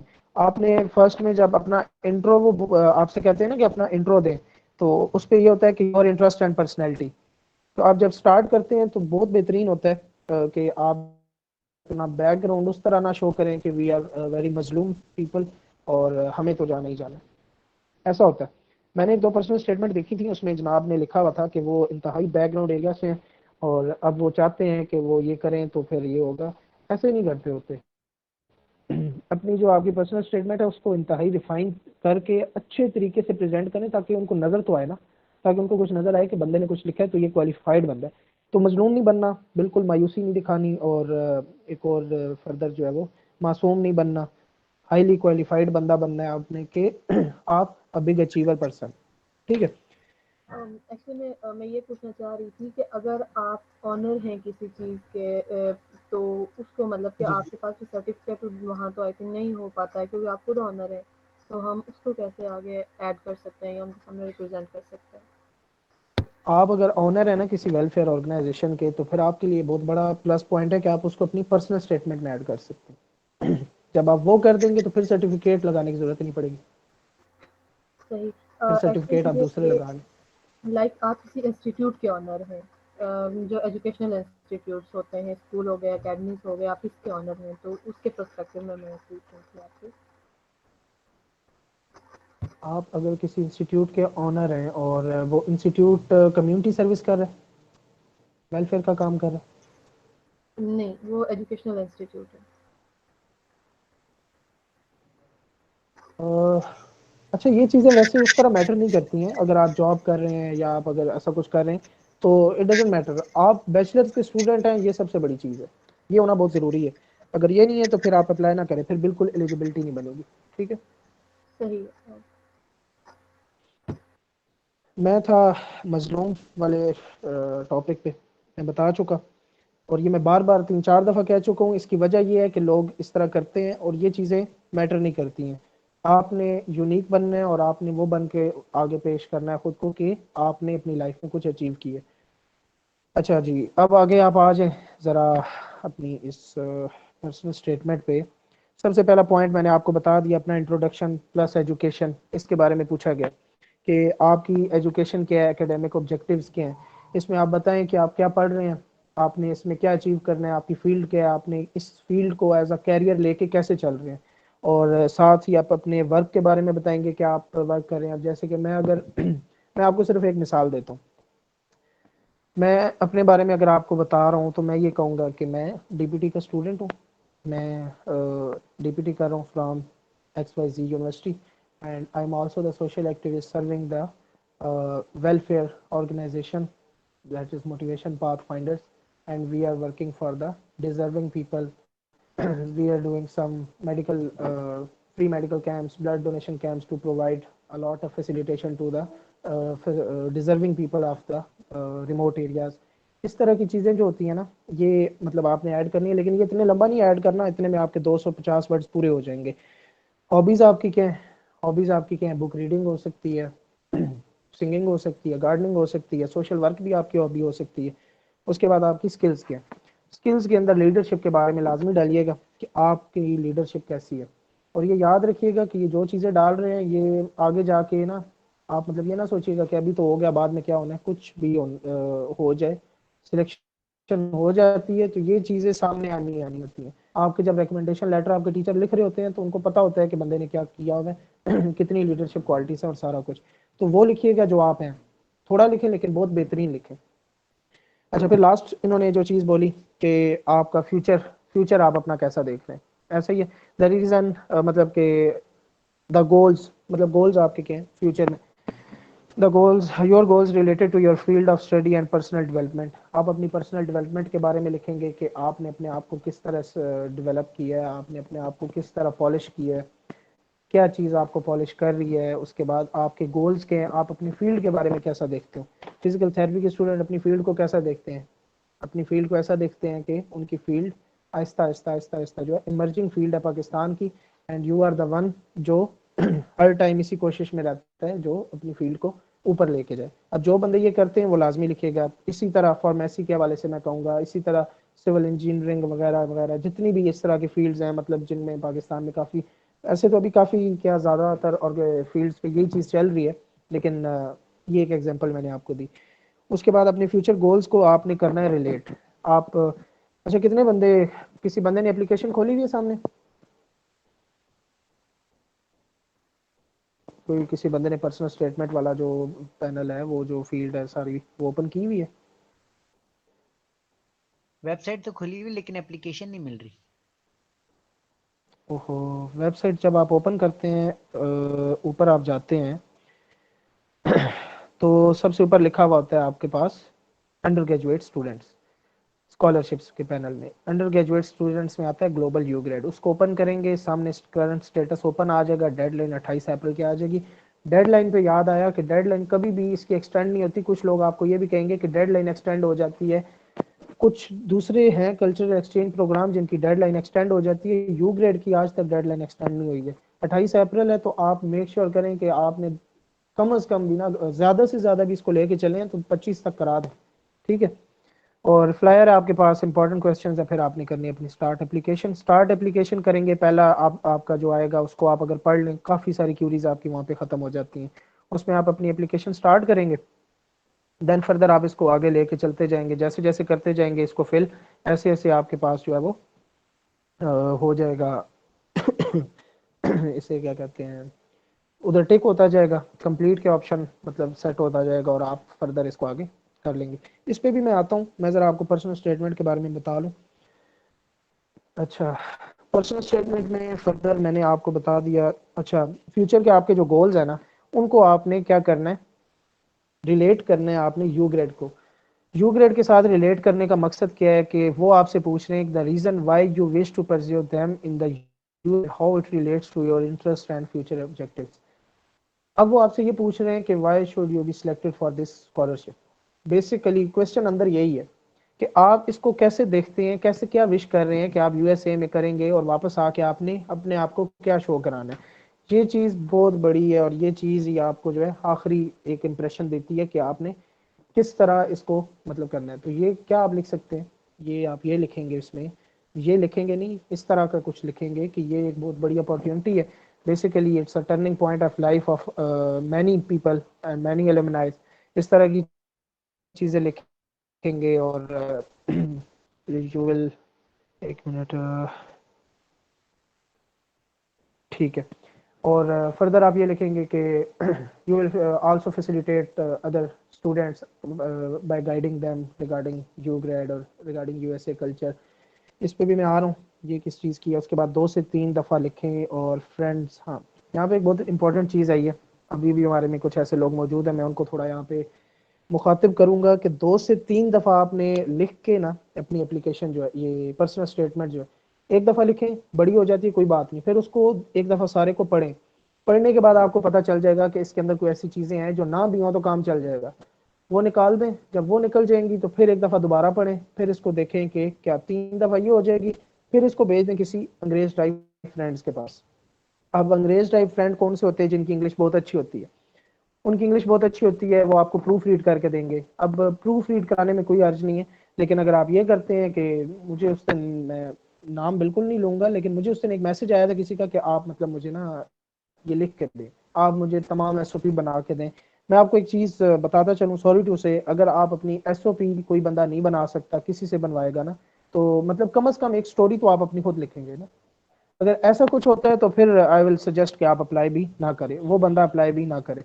उसकी वजह ये है कि फिर आगे बहुत मसले आते हैं, आगे सब कुछ आपने खुद करना होता है और टोटल की टोटल चीज़ें आपकी अपनी होती हैं। खैर फ्रेंड्स, ऐसे फ्रेंड देखना है आपने जो आपको प्रूफ रीड करके दे, जिनके कंटेंट लिखने के अंदाज अच्छे हों, जो फॉर्मल राइटिंग करते हों, जो अच्छे रेफरेंसेस या इस तरह की चीज़ें लिखते रहते हैं।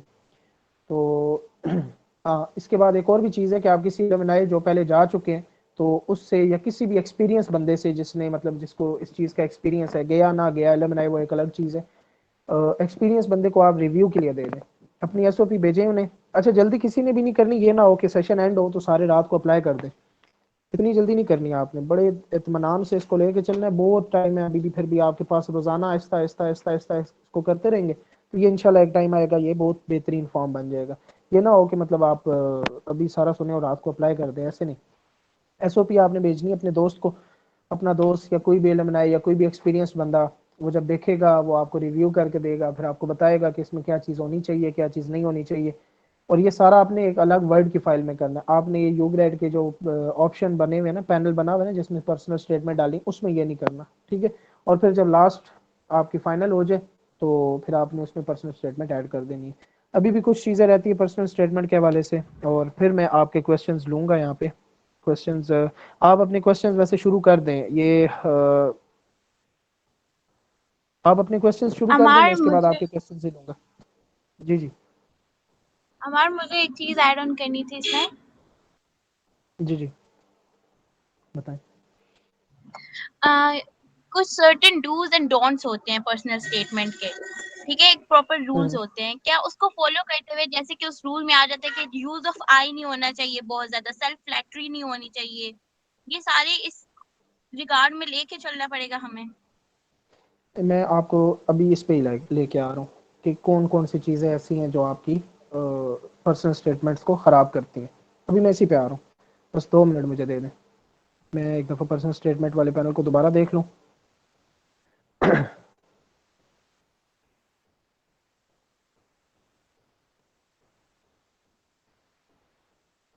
क्वेश्चन शुरू कर दिए आप लोगों ने? चैट बॉक्स में अपने क्वेश्चंस जो है ना वो लाजमी लिखना शुरू कर दें।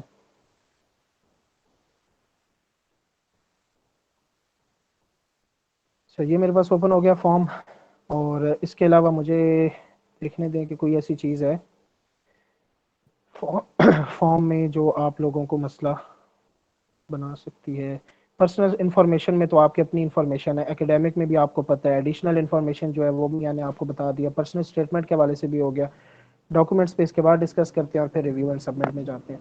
पर्सनल स्टेटमेंट जैसे कि अभी उर्मत ने एक चीज़ ऐड की, अच्छा एक चीज़ याद रखिएगा कि कुछ पर्सनल स्टेटमेंट सक्सेसेस की ऐसी भी मैंने देखी हैं जो कि कोटेशन से स्टार्ट हुई है। अब वो कोटेशन कैसी थी, वो जो आपको स्ट्रेंथ स्ट्रेंथ आपकी आपकी यूनिकनेस, आप हम्बल हो, इस तरह की चीज़ें जो होती है ना, इस तरह की कोटेशन जो है वो इससे स्टार्ट हुई है, तो उससे ये हुआ कि बड़ा एक इंस्पायरेशनल सी चीज़ बनी वो। ठीक है, एक चीज़ या आपको ये नहीं बता रहा कि पर्सनल स्टेटमेंट ऐसे लिखें या ऐसे, ये मैं आपको टिप्स दे रहा हूँ, बाकी आपको जैसे खुद बेहतर लगती है ना अपने आप पे लिखना, आप ऐसे ही लिखें, ये आपको दूसरा कोई भी नहीं करके दे सकेगा जितना अच्छा आप खुद कर लेंगे। बैकग्राउंड के बारे में बिल्कुल लिखें, मैंने पहले एक चीज़ कोट की कि आप बहुत बैकवर्ड एरिया से हैं या इस तरह की चीज़ आप लिखें ज़रूर। जैसे कि यहाँ पे एक एग्जांपल है, मैंने एक एग्जांपल लिख के रखी हुई थी कि एक एग्जांपल लिख के भी क्या रखी हुई, मेरे एक फ्रेंड है उनसे ये अभी आई है मेरे पास। मतलब कि अगर आप बैकवर्ड एरिया से भी हैं तो आप उसको पॉजिटिवली रिप्रेजेंट करें कि आप उस एरिया से बिल्कुल। निकल के भी खुद को एक्सेल कर रहे हैं। I belong to a backward area of southern Punjab, and there are not many too much opportunities for students, especially for females and other ones. ठीक है, ये लाइन जो है ये आपको बता रही है कि वो एक बैकवर्ड एरिया से है जो कि पंजाब साइड का एक एरिया है जो भी है XYZ, और वहाँ पे अपॉर्चुनिटीज़ नहीं है और बेसिकली फीमेल्स के लिए अपॉर्चुनिटीज़ नहीं है, तो ये एक फीमेल की SOP है कि उन्होंने ये चीज़ लिखी। अब इससे ये हुआ कि मतलब एक पॉजिटिव साइड शो की इन्होंने और बहुत अच्छे तरीके से इसको जो है अपने केस को पुट कर दिया। पर्सनैलिटी आपकी बहुत ज़्यादा मैटर करती है कि आप कैसे बंदे हैं, आपने अपना रिकॉर्ड जो है बहुत अच्छे तरीके से प्रेजेंट करना है कि आपने किस तरह अपने आप को ग्रूम किया, आप मतलब कैसे थे और कैसे हो गए, इस तरह की जो चीज़ें होती है ना कि क्या अब फिर उससे आप रिलेट करेंगे कि आपको यू ग्रेड का एक्सपीरियंस किस तरह स्ट्रेंथ दे सकता है, किस तरह आप इससे फर्दर यूनिक बन सकते हैं, ये सारी चीज़ें। लीडरशिप के बारे में मैं आपको पहले भी बता चुका हूँ, रिलेट करनी है अपने फील्ड को, अपनी फील्ड को कैसे रिलेट करेंगे, टेक्नोलॉजी की बेसिस पे कि हाई लेवल की अपॉर्चुनिटी आपकी, ये आपकी US की यूनिवर्सिटी जो होगी उसके अंदर बहुत अच्छी चीज़ें आपको सीखने को मिलेंगी, वो आप वापस आके यहाँ पे इम्प्लीमेंट कर सकते हैं, अपने जो आपके फेलो स्टूडेंट्स हैं उनको बता सकते हैं, ये सारी चीज़ें होती हैं रिलेट करना यू ग्रेड को अपनी फील्ड के साथ।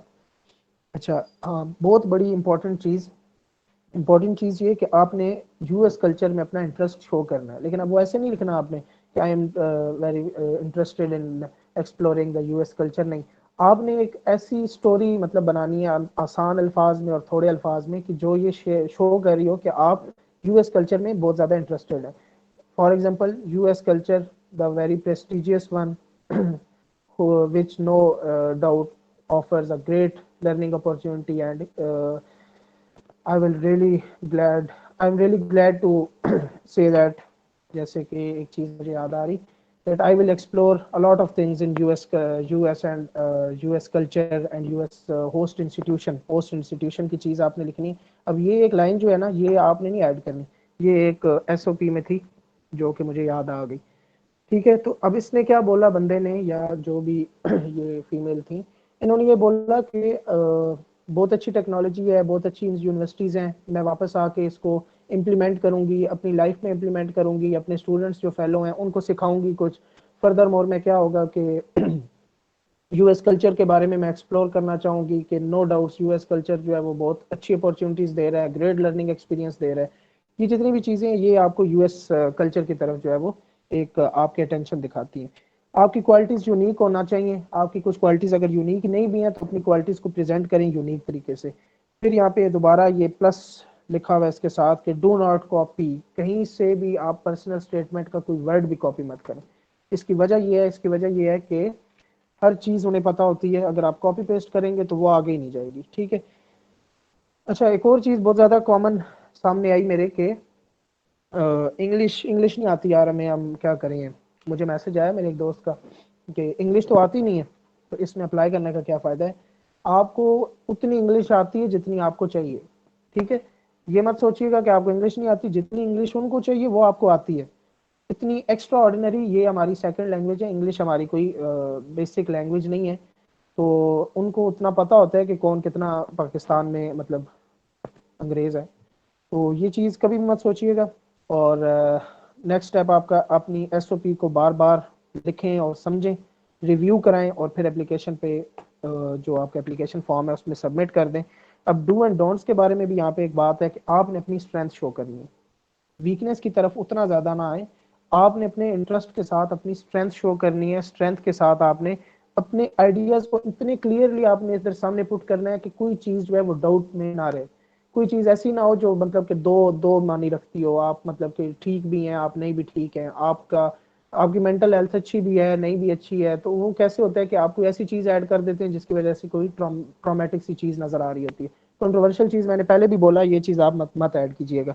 उसके बाद आप अपना एक जोश जज्बा दिखाना बनता है, बिल्कुल दिखाना है आपने कि आप कितना ज़्यादा मतलब इसके लिए एक्साइटेड है और कितनी मतलब आपके अंदर एक वो है, जोश है आपका कि आप मतलब जो है इसमें अप्लाई करेंगे, क्यों कर रहे हैं। फर्दर मोर ये है कि एग्जिजरेट ना करें ज़्यादा चीज़ों को। अगर आपने एक छोटी सी चीज़ लिख ली है, एक छोटा सा फिक्रा, उसको फर्दर बढ़ा चढ़ा के लिखना इतना मैटर नहीं करता, कोई इतनी मतलब बेहतर चीज़ नहीं है। और एक और चीज़ बहुत ज़्यादा होती है, ये आप लोग सारे मुझे उम्मीद है कि आप लोग लिख रहे होंगे। एक होता है ये स्पिन बॉट होता है या फ्री आर्टिकल स्पिनर होता है। कुछ लोग क्या करते हैं, अंग्रेजी को बेहतरीन बनाने के लिए ना अपना पैराग्राफ डालते हैं आर्टिकल स्पिनर में, और वो आ जाता है इंतहाई अच्छे अल्फाज नज़र आ रहे होते हैं। उसमें मत कीजिएगा। अगर ऐसा कुछ किया भी है तो उसको दोबारा रिव्यू लाजमी कीजिएगा, क्योंकि वो आपके वर्ड की मीनिंग को चेंज कर देता है। तो उन पे और कुछ होते हैं आपके ग्रामरली और इस तरह के जितने भी स्पेल चेक करें या आपके ग्रामर चेक करें या आपके कोई भी पंक्चुएशन या इस तरह की चीज़ें चेक करते हैं, उन पे भी रिलाई करें, लेकिन इतना ज़्यादा ना रिलाई करें कि आप ग्रामरली से कॉपी करें, इधर करें पेस्ट। अब आपने पढ़ना भी नहीं है भाई, ग्रामरली ने कर दिया तो समझे बेहतरीन हो गया, ऐसे नहीं होता। कई दफ़ा चीज़ें बीच में ऐसी होती हैं जो मतलब आपको पता खुद बाद में पढ़ने से पता चलता है कि ये तो गलत हो गया। तो फर्दर प्रूफ रीडिंग बार बार करेंगे आप, तो उसके बाद आपका लास्ट मिनट में मत रहिएगा। ऐसा मत सोचिएगा कि आखिरी मिनट पे आप अप्लाई कर देंगे। कई दफ़ा ऐसा होता है कि आप 1 मिनट लेट हो जाते हैं। कैसे? वो आपका जो फॉर्म है ना, वही आपका जो है वो प्रोसेस ही होता रहता है। एक दफ़ा प्रोसेस होता हुआ मैंने देखा था कि वो प्रोसेस होता रहता है और साथ ही जनाब वो दोबारा रिफ्रेश होकर आ जाता है कि चलें जी दोबारा फिल करें, फिर आप बैठे रह जाएंगे। बेहतर यही है कि 25 तक आप लोग जो हैं ये फिल कर चुके हो। बल्कि मैं तो आपको अब यही सजेस्ट करूंगा, कल से अप्रैल स्टार्ट हो गया तो बस शुरू कर दें इसको। फर्दर क्या चीज़ रहती है,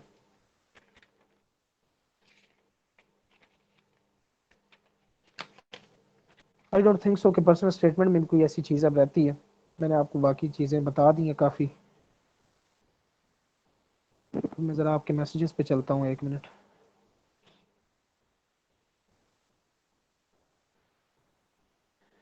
डू यू मीन के वर्ड फाइल पे लिखनी पर्सनल स्टेटमेंट? आई मीन के space that is available on the application उस पे नहीं नहीं, ये आप इसको कंफ्यूज मत करें। अच्छा माम इसका ये है कि आप इसको पहले वर्ड पे लिखेंगी, फिर दोबारा वर्ड पे यूज करेंगी, फिर दोबारा वर्ड की फाइल में आप इसको रिव्यू कराएंगी। जब आपकी फाइनल हो जाएगी तो उसको आपने कॉपी करना है और वो कॉपी करके आपने पर्सनल स्टेटमेंट का जो ऑप्शन बना हुआ है उसमें इसको पेस्ट कर देना है। उसकी वजह ये है कि आप वहाँ पे जब करते हैं ना तो कई दफ़ा वो सेव हो जाती है या कोई ऐसी मतलब कि कैशीज में रह जाती है, तो वो गलत हो जाता है। तो बेहतर ये है कि आप इसको अलग ही रखें, उसमें तब तक पुट ना करें जब तक आप खुद श्योरिटी नहीं है आपको कि यही आपकी फाइनल पर्सनल स्टेटमेंट होगी। रेफरेंस लेटर्स के बारे में मैं गाइड कर चुका भी हूँ और आपको फिर बताता चलूँ कि रेफरेंस लेटर्स आपके बहुत बाद का प्रोसेस है, बहुत बाद का भी नहीं, सिलेक्शन के फ़ौरन बाद का प्रोसेस ही है। वैसे सिलेक्शन आपका इंटरव्यू होता है। अच्छा, आज इंटरव्यू पे बिल्कुल बात नहीं करेंगे हम, इंटरव्यू पे हम बात करेंगे, आप सारे कनेक्टेड रहेंगे इंशाल्लाह, आप लोग सारे सिलेक्टेड होंगे कैंडिडेट्स कुछ महीनों में। तो जब आपकी सिलेक्शन हो जाएगी तो फिर हम चलेंगे इंटरव्यूज़ की तरफ, और इंटरव्यू के साथ साथ और भी बड़ी चीज़ें होती हैं। ये छोटा सा प्रोसेस नहीं है, बहुत बड़ा प्रोसेस होता है। तो बहुत ही आपने इत्मीनान रखना है, ये नहीं करना कि आज किया तो कल जा रहे हैं, ऐसा बिल्कुल नहीं होता, ठीक है। तो रेफरेंस लेटर्स आपके टीचर्स करते हैं, और टीचर्स जो है वो आपके कॉन्फिडेंशियल लेवल पे आपको जो है वो रेफरेंस लेटर बना के देते हैं। तो मैंने ये पहले, अगर आप पहले नहीं थी तो मैं आपको बताता चलूँ कि अपने टीचर्स जो भी हैं उनके साथ आपके अच्छे तल्लुकात होना ज़रूरी है। इसको थोड़ा मैं आपको मतलब बताता चलूँ कि उसका ये है कि आपका कोड ऑफ कंडक्ट उनके साथ अच्छा हो। उसके बाद आपका जो है आप आपको पता हो कि मतलब आपका कौन सा टीचर आपके बारे में कितना अच्छे तरीके से जानता है और आप कितने अच्छे हैं उनके सामने, ठीक है। I am UN volunteer, but I don't have any certificate right now. In this United Nations gave us only online volunteering opportunity. Should I mention? बिल्कुल मेंशन करें, मेंशन करने से कुछ नहीं जाता, सर्टिफिकेट होता तो बेहतरीन हो जाता है, लेकिन आप मेंशन कर लें इससे कुछ नहीं होगा।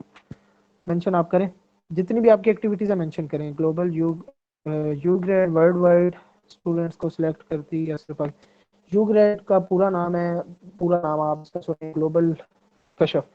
कशफ ये है ग्लोबल यू ग्रेड, और अभी अभी मेरे ख्याल में एक और कंट्री में भी ओपन हुआ है, बल्कि एक में नहीं बहुत सारों में हुआ होगा, फिलीपाइंस, अल्जीरिया। सिर्फ यूएस के जो बंदे हैं वो इसके लिए एलिजिबल नहीं होते, ऑल ओवर द वर्ल्ड ये चलता है, और it's a global you grade in this year.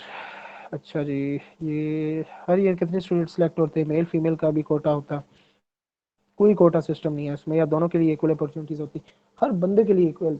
Even वो फाटा से, फाटा तो अब खैर केपीके हो गया ना, फाटा से है, केपीके से है, उसका डोमिसाइल, मुझे कल परसों एक मैसेज आया था कि डोमिसाइल का तो मसला नहीं है, कुछ कोई कोटा नहीं है, कोई कुछ भी नहीं है, गो फॉर इट। आप सक्सेसफुल कैंडिडेट होंगे अगर आप यूनिक हैं, ठीक है। यूनिक आप हैं या नहीं है, लेकिन आपने क्या किया, मतलब क्या शो कराया और अच्छे तरीके से उसको प्रेजेंट किया। आप देखें, मैं अपनी, अगर चले मैं अपनी बात करता हूँ, मैं सोशल वर्कर हूँ, एमपीएफ का मैं चला रहा हूँ, मैं डीपीटी का स्टूडेंट हूँ, मैं 37+ मेडिकल कैंप्स किए, या जो जितनी भी बातें चले सारों को साइड पे करते हैं, ब्लड कैंप्स, बहुत सारी चीज़ें। अब ये मैं उनको कैसे बताऊंगा? अब ये तो मुझे पता है, या आपको पता है, या दो बंदों और को पता है, अब ये उनको बताने का भी कोई तरीका है? अगर आप ये डायरेक्टली लिखते हैं ना तो वो थोड़ा अजीब लगता है, आप उसको एक ऐसी स्टोरी में मतलब रैप अप करें कि वो सामने जब जाए तो बहुत बेहतरीन, ठीक है। आपका क्वेश्चन ये था कि कोटा सिस्टम इसमें कोई भी नहीं है, और फर्दर जो है आपके 37 फीमेल्स हुई थी सिलेक्ट, और जैसे मेल और फीमेल थी, और इसमें फीमेल्स आई थिंक सो ज़्यादा है, और ये ऐसा कुछ भी नहीं होता, मेल भी ज़्यादा हो सकते हैं, फीमेल भी ज़्यादा हो सकते हैं, ऐसा कोई कोटा सिस्टम, इसका कोई कोटा नहीं है या कोई ऐसी चीज़ नहीं है, ठीक है। स्कूल लाइफ के सर्टिफिकेट अटैच कर सकते हैं और शुड बी रिसेंट वन, कोई मसला नहीं है। सो स्कूल लाइफ के सर्टिफिकेट्स ऐड कर दें, लेकिन थोड़ा बाद में कीजिएगा, पहले वो करें जो अभी आपके पास हैं और आपकी वर्थ है उनकी जो एक, ठीक है, वो भी ऐड कर दें। अगर वो कम्युनिटी सर्विस में आते हैं ना, बिल्कुल ऐड कर दें, कोई मसला नहीं, लेकिन ज़्यादा फोकस उन पे रखें जो बहुत बेहतरीन सर्टिफिकेट्स हैं। कोई बंदा अनम्यूट करके बात करना चाहता है, किसी बारे में डिस्कस करना चाहता है, वो कर सकता है बेबी। इसके बाद मैं एप्लीकेशन का एक लास्ट प्रोसेस बताऊंगा, और फिर आपको बताऊंगा स्टेप बाय स्टेप एक अप्रोच होगी हमारी कि शुरू कैसे होता है और ख़त्म कैसे होता है। कुछ लोग क्वेश्चंस बिल्कुल नहीं कर रहे हैं, जिन लोगों ने मुझे इनबॉक्स भी किया था, बेहतर है यहाँ पे क्वेश्चन करें, इनबॉक्स बाद में करेंगे आप। कुछ लोग नहीं कर रहे, यहाँ पे मैं देख रहा हूँ कि आप लोगों ने इनबॉक्स तो किया था, लेकिन यहाँ पे आप क्वेश्चन नहीं कर रहे।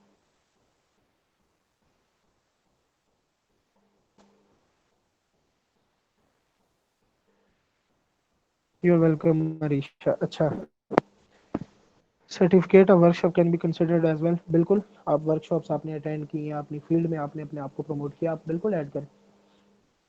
ये मसला पता है कब आता है? ये मसला आता है, मेरे एक बहुत अच्छे जानने वाले हैं, अभी वो अप्लाई करने वाले हैं, तो उनके पास हैं 40+ सर्टिफिकेट्स।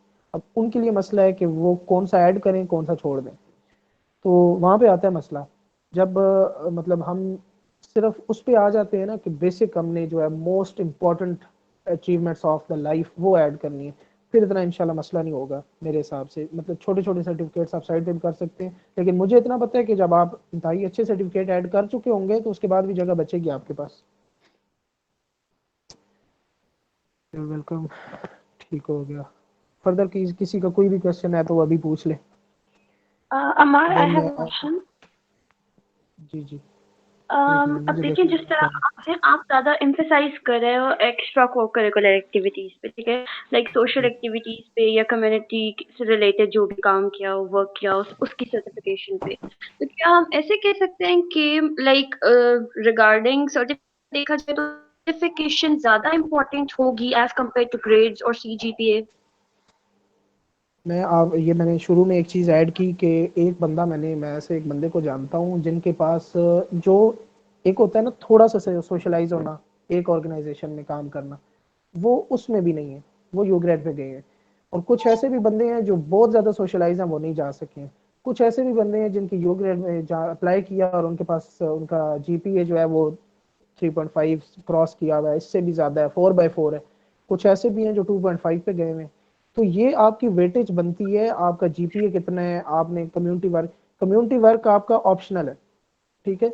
ये आपका जरूरी नहीं है, ये ऑप्शनल है। ऑप्शनल का मतलब ये कि अगर ये है तो प्लस पॉइंट है, नहीं है तो फिर आपकी बाकी चीजें स्ट्रांग होना जरूरी है। अगर बाकी चीजें स्ट्रांग नहीं है तो फिर इसको स्ट्रांग होना जरूरी है। ये मेरी आपकी एक मतलब मैं आपको मैं पर्सनली बताऊं। I have मात्र गुड सीजी पे लाइक 3.8 है। मैं नेशनल डिबेटर हूँ, मेरे पास वो नेशनल डिबेटिंग सर्टिफिकेट्स भी हैं। मैं होस्टिंग करती हूँ, मेरे पास वो होस्टिंग सर्टिफिकेट्स भी हैं। 2 कम्युनिटी सर्विसेज सर्टिफिकेट्स भी होंगे, लेकिन मेरे कम्युनिटी सर्टिफिकेट्स बहुत ही कम है, लाइक ना होने के बराबर 1-2। तो लाइक कम्युनिटी सर्विसेज का स्पेशल ऑप्शन है हमारे पास कि ये मस्ट होना चाहिए, मैंडेटरी है इसको फिलअप करना? ऑप्शनल है, ऑप्शनल। मैं आपको ऑप्शन। बता चुका हूँ, ऑप्शनल है ये चीज। मतलब कि आपके ऑलराइट। पास अगर है तो बहुत अच्छी बात है, नहीं है तो जितने हैं उतने डाल दें। और जिनमें आप अभी काम कर रहे हैं, जैसे कि मैंने पहले बताया ना कि एमपीएफ का सर्टिफिकेट, ये सारे या दूसरी किसी भी ऑर्गेनाइजेशन का, वो लाजमी डालिएगा बीच में। वो आपकी एक अच्छी वेटेज बनाएंगे कि आप लोग एज अ वैल्यूएबल सर्विसेज आपकी एज अ वॉलंटियर फला फला ऑर्गेनाइजेशन XYZ कर लेते हैं, ठीक है। Perfect. Selected candidate next year जनवरी में ट्रैवल करेंगे ना, सितंबर में तो 2020 के फीमेल स्टूडेंट जाएंगी ना? नहीं नहीं, ऐसा नहीं। सितंबर में 2020 की फीमेल स्टूडेंट्स, ये मुझे नाम नहीं पता, आपका क्रेजी वर्ड लिखा हुआ है, आप अनम्यूट करके मुझे बताएं आप क्या कहना चाह रहे हैं।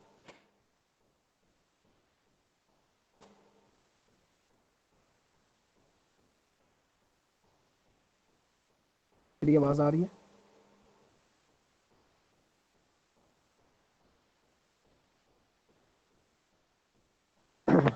मेरी आवाज आ रही है आपको? आवाज आ रही है आपकी मार। चलो फिर उनके इंटरनेट का मसला होगा, मुझे जितनी बात समझ आई है। जी जी, आगे। जी सर, मैं इस बारे में बात करना चाह रहा था कि ये जो 2021 की हमारी एप्लीकेशन अभी सबमिट होनी है, तो जो सिलेक्ट होंगे वो तो जनवरी में ट्रैवल कर सकेंगे, क्योंकि मैं जानता हूँ मेरी एक क्लास फेलो है, वो लास्ट ईयर की सिलेक्टेड है और उनके अभी जून में इंटरव्यू होने हैं और वो सितंबर में जाएंगे अगर वो सिलेक्टेड होगी तो। जून में इंटरव्यू होने हैं, आपका नाम क्या है? मेरा नाम अदनान मलिक है। अच्छा अच्छा, अदनान भाई, इस तरह है कि मैंने वो पहले एक चीज बोली ना कि जो ऑलरेडी सिलेक्टेड है ना 2020, वो 37 फीमेल्स और उसके बाद 100 मोर कैंडिडेट्स, वो 137 कैंडिडेट्स जो सिलेक्टेड हैं वो है फॉल 2021 के। वो फॉल 2021 जाएगा अगस्त में। वो सब उनका फाइनल है, इंटरव्यूज भी हो चुके हैं, सारा कुछ हो चुका है। अब मतलब कि उनके कुछ और प्रोसेस चल रहे हैं मेडिकल के रिलेटेड और इस तरह के रिलेटेड। अभी जो ये वाला है, अभी चीज़ें बहुत अनसर्टेन है। ये हम नहीं कहेंगे कि जनवरी में जाएंगे या अगस्त में जाएंगे, स्प्रिंग में जाएंगे या फॉल में जाएंगे, कोई कुछ भी नहीं कह सकता। इवन कल यूएससीएफ फॉलो करें आप लोग भी सारे, कल उस पे एक वीडियो हुई थी लाइव, एक हुई थी, क्यूए सेशन हुआ था, सॉरी। तो उसमें ये चीज पूछी गई थी, तो वो उन्होंने यही बोला है कि हर चीज अनसर्टेन है, who knows the situation what will be in August. I think so अगस्त के बारे में था, बिल्कुल अगस्त में क्या सिचुएशन होती है या जनवरी में क्या सिचुएशन होती है, ये उन्होंने यही बोला कि हु नोज। और फर्दर उन्होंने यही बोला कि make sure to keep yourself safe, keep your family safe, इस तरह की चीज़ें। तो ये चीज़ें इंतहाई अनसर्टेन है, इस पर हम कुछ भी नहीं कह सकते कि ये फॉल या स्प्रिंग का है या कब जाएगा या क्या होगा। तो इसमें यह है कि अभी तक जो सिलेक्टेड कैंडिडेट्स हैं वो इसी साल में जाएंगे, मोस्ट प्रोबेबली अगस्त तक इंशाल्लाह। और फर्दर आप लोगों की अगर सिलेक्शन होती है तो जनवरी स्प्रिंग या फॉल, वो फिर आप लोगों को बताया जाएगा। आपकी जब मैं भी उसी चीज़ पे आ रहा हूँ, टाइम हमारा जा रहा है, अगर आप लोगों में से और भी कोई भी क्वेश्चन पूछना चाह रहा है वो पूछ ले। तो क्योंकि इसके बाद फिर क्वेश्चन आंसर सेशन जो है वो शायद ना भी कर सकें, क्योंकि फिर लेफ्ट कर देंगे सारे। और अगर आपका कोई भी क्वेश्चन आप पूछें, मैं फिर आपको एक स्टेप बाय स्टेप बताता हूँ कि ये कैसे शुरू होता है और कैसे ख़त्म होता है।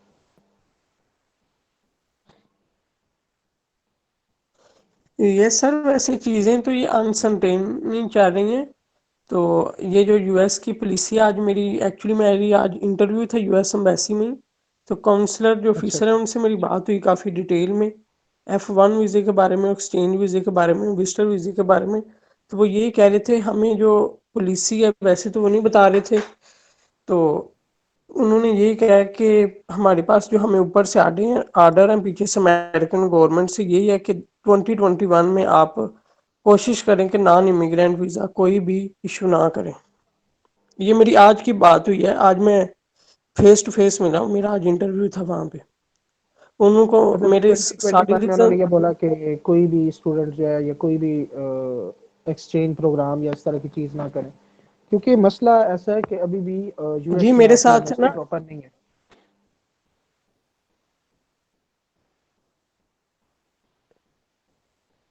जी जी बताएं आप। एक मेरे साथ एक कपल थे, वो ईरान से स्पेशल इंटरव्यू देने आए थे आज, और उनकी यूनिवर्सिटी आगे से क्लियरेंस भी थी, I-20 भी थे, सब कुछ था, लेकिन उन्होंने रिजेक्ट कर दिया है, और वो ही बताया कि हमें ऊपर से आर्डर नहीं। बस यही मैं भी बात कर रहा हूँ ना कि क्या होगा ये तो आगे ही पता चलेगा ना, क्योंकि अभी उन्हें खुद नहीं पता कि क्या होने वाला है। खैर, मैं फिर वही कहूँगा कि होप फॉर द बेस्ट, आप अप्लाई करें और बाकी जो है वो दुआ करें सारे अल्लाह से, ठीक है। So as a first year student, second semester, it is better if I apply this year, as you said. If I can, if I have the transcript, should I do it? आप apply कर दें, अपनी luck आजमाएं, बेहतर है कि हो जाता है तो बेहतरीन है, नहीं तो आपके पास बहुत अभी ऑप्शंस हैं। आप खुश नसीब हैं जिनको अभी पता चला है, ठीक है। कुछ ऐसे स्टूडेंट्स भी होते हैं जिनको 8-9 सेमेस्टर में जाके पता चलता है और फिर कुछ नहीं हो सकता। तो आप अप्लाई करें, अगर आपके पास फर्स्ट ईयर की ट्रांसक्रिप्ट है तो अप्लाई कर दें, अपने नसीब आजमाएं। कुछ भी अगर नॉन एलिजिबिलिटी आती भी है ना तो इसमें इतना कोई बड़ा मसला नहीं है, कोई बात नहीं, हो जाता है ना। तो आपको आइडिया तो हो जाएगा कि किस तरह अप्लाई करना है, एप्लीकेशन में क्या करना है क्या नहीं करना। Go for it. एक चीज़ अभी तक हमने मिस की, डॉक्यूमेंट्स का जो सेक्शन है, इस पे आप लोगों ने फोकस करना है। अपने डॉक्यूमेंट्स जो हैं आप रिसेंट आपकी डिग्री ट्रांसक्रिप्ट मांगी हुई है, upload all your transcript issued till the date or for your recent program.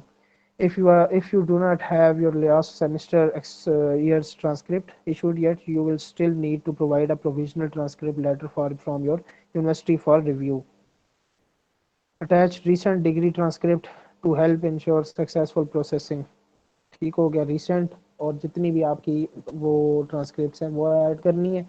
Intermediate आपकी जो एफएससी का जो है वो ऐड करना है। सपोर्टिंग डॉक्यूमेंट्स ये आपका ऑप्शनल है। अटैच अदर सपोर्टिंग डॉक्यूमेंट और certificate optional to help ensure successful processing, please use PDF format. कोई एडिशनल कोई ऐसा सर्टिफिकेट या कोई होप सर्टिफिकेट्स होते हैं या इस तरह की चीज़ें, ये ऑप्शन अगर आपने किया तो इट डजंट मैटर, ठीक है। और लास्ट में फिर आप आएंगे रिव्यू पे एंड सबमिट कर देंगे। एक चीज़ याद रखिएगा कि कई दफ़ा ऐसा होता है कि आपकी जो है ना इसकी यूनिवर्सिटी की जो होती है ना ऑप्शन, आपकी यूनिवर्सिटी का नाम नहीं आ रहा होता, तो उसमें आपने ये करना है। मैं ज़रा लास्ट सेमेस्टर की ट्रांसक्रिप्ट नहीं है तो जितनी है आप उसको ना उस पर अप्लाई कर दें। आपका सेमेस्टर कौन सा चल रहा है हफ्सा? अच्छा, आपका सेमेस्टर कौन सा चल रहा है अभी? सेवंथ सेवंथ है अभी। 7th सेमेस्टर, आप 6th सेमेस्टर तक की जो है ना आप उसके साथ अप्लाई कर दें, ठीक है। लेकिन 6th का मेरे पास मोस्ट नहीं है। 6th आपके पास नहीं है, वो तो आपको लेना पड़ेगा। अभी तक मतलब आया नहीं है तो। तो आप फिर भी एक काम करें, आप अप्लाई करें 5th सेमेस्टर की उस तक, ठीक है। और आप वैसे मैं आपको ये बताऊंगा कि इस तरह इशू नहीं होगा 5th तक का, लेकिन आपने ये करना है कि आप उनको एक दफ़ा मेल कर लें। आप उनकी वेबसाइट पे जाएंगे तो उनके इन्फो के लिए मेल दी हुई होती है, ठीक है। आप उनसे पूछ लें, अगर वो आपको ये कहते हैं कि आप एक रिकमेंडेशन लेटर लेके आए अपनी यूनिवर्सिटी से, रिकमेंडेशन लेटर या होप सर्टिफिकेट या इस तरह की जो चीज़ होती है, तो वो अगर आपको कहते हैं, इवन कहेंगे नहीं मुझे पता है, लेकिन अगर वो कहते हैं तो फिर आप अपनी एक यूनिवर्सिटी से बनवा लें, लेकिन कोई मसला नहीं, आप 5th सेमेस्टर तक की जो मार्कशीट है उसके साथ अप्लाई कर दें। ठीक है, वो चीज़ें वो थैंक यू। बाद में वो चीज़ें वो फिर बाद में लेते हैं। कोई बोल रहा है, कोई क्वेश्चन है किसी का शायद? मैं अच्छा, ये आपका हो गया, मैंने आपको बता दिया इसका फर्दर जो है वो डॉक्यूमेंट्स के हवाले से।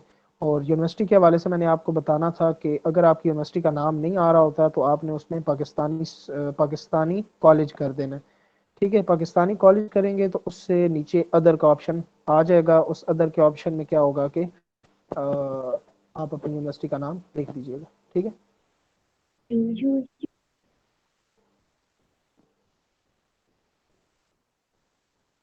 ये अब जब आप जाते हैं ऐड एजुकेशन के ऑप्शन पे, ऐड एजुकेशन में आता है डिग्री नेम, अपनी डिग्री का नाम लिखेंगे। आगे आपका आता है करंटली इनरोल्ड इन, तो जब ये हो जाता है तो फिर आप करते हैं इसको यस। और नीचे जब आप आते हैं और डिग्री का स्टार्टिंग डेट लिखते हैं और एक्सपेक्टेड कंप्लीशन डेट लिखते हैं। फिर लिखते हैं आप अपनी फील्ड ऑफ स्टडी, जो कि मैं अपनी अगर लिखूंगा तो वो मेरी हेल्थ में आगे आता है फिजिकल थेरेपी। ठीक है, और कुछ जिनकी फार्मेसी वो फार्मेसी लिखेंगे। इंस्टीट्यूशन में इन केस इवन तो इसमें सारा कुछ पड़ा हुआ है। ठीक है, अगर नहीं आता ना तो आपने इधर कर देना पाकिस्तानी कॉलेज। पाकिस्तानी कॉलेज करेंगे, नीचे आप आएंगे इंस्टीट्यूशन के साथ सिटी या सिटी लिखेंगे, कंट्री लिखेंगे, आगे आ गया आपका ऑप्शन अदर्स का। इसके अंदर आप अदर में अपनी यूनिवर्सिटी का नाम लिख देंगे। ठीक हो गया। अब मैं लास्ट स्टेप आपको बताता हूँ। किसी का कोई क्वेश्चन तो नहीं है? लास्ट सेमेस्टर का ट्रांसक्रिप्ट नहीं है, ये क्वेश्चन अफसा का था, खत्म हो गया। ठीक हो गया जी। फिर भी किसी का कोई भी क्वेश्चन हुआ वो पूछ सकता है, हम इंशाल्लाह थोड़ी सी देर तक और चलेंगे। सबसे पहले आपको मैं बताता हूँ कि ये होता क्या है। अभी आप एप्लीकेशन आपकी सबमिट होगी, रिव्यू करने में भी कुछ मंथ्स लगेंगे। उस रिव्यू होने के बाद आपकी शॉर्ट लिस्टिंग होगी इंटरव्यू के लिए। इंटरव्यू जब आपका होता है, मेरी आवाज़ आ रही है आप लोगों को? कोई रैंडमली कोई भी बता दे। जी आ रही है। ठीक, अच्छा जी। आपका इंटरव्यू होता है, इंटरव्यू के साथ साथ वो आपको कहते हैं रेफरल लेटर एक होता है, उस पर कम्युनिटी सर्विसेज के बारे में आपने बताना होता है। मतलब कि अभी तक जो प्रोसेस चलते रहे, कम्युनिटी सर्विसेज के बारे में बताना होता है। आपका एड्रेस वगैरह पूछते हैं, सारी चीज़ें पूछते हैं। उसके बाद आपके साथ एक होता है अंडरटेकिंग भेजते हैं, इंटरव्यू से पहले पहले आपने भेजना होता है। वो सब आप भेजते हैं, साथ ही आपको वो कहते हैं 1 मिनट की वीडियो बना के भेजेंगे आप उनको। उससे क्या होगा, उसमें आपने बताना होगा कि आपको क्यों सिलेक्ट किया जाए। खैर, इस तरह की छोटी छोटी चीज़ें होती हैं। आता है इंटरव्यू का दिन। अभी तक पहले इंटरव्यू जो है वो इनके ऑफिस में होता था, जो कि F62 में है, इधर सुपर मार्केट इस्लामाबाद में। लेकिन पिछले साल जो इंटरव्यू हुआ वो ऑनलाइन इंटरव्यू हुआ था, इस पे जूम पे हुआ था, ये जूम पे हुआ था। और इंटरव्यू के बाद आपकी होती है सिलेक्शन, वो होती है आपकी फाइनल कट, आपका इंटरव्यू। अब इंटरव्यू में क्या होता है वो मैं आपको बाद में बताऊंगा।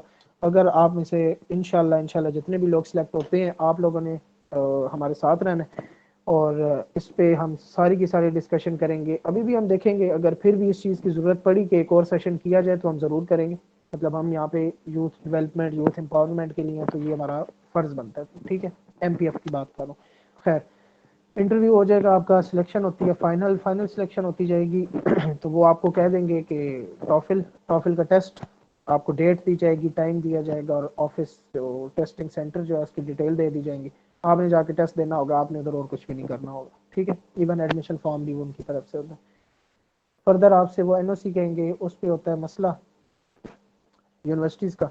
ये भी एक मैं चीज़ डिस्कस करूँगा आपसे, और वो आपने जल्द से जल्द डेडलाइन से पहले पहले भेजनी होती है। एक मिनट ज़रा मुझे दे दीजिएगा।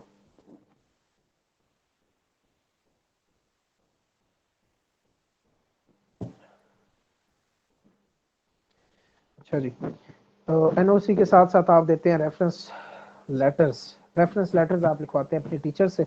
वो होती है सिलेक्शन के बाद की चीज़। और उसके बाद आपकी वो रेफरेंस लेटर चले जाते हैं और टॉफिल का टेस्ट होता है। टॉफिल का टेस्ट होता है तो तकरीबन 1 महीने बाद उसका रिजल्ट आता है।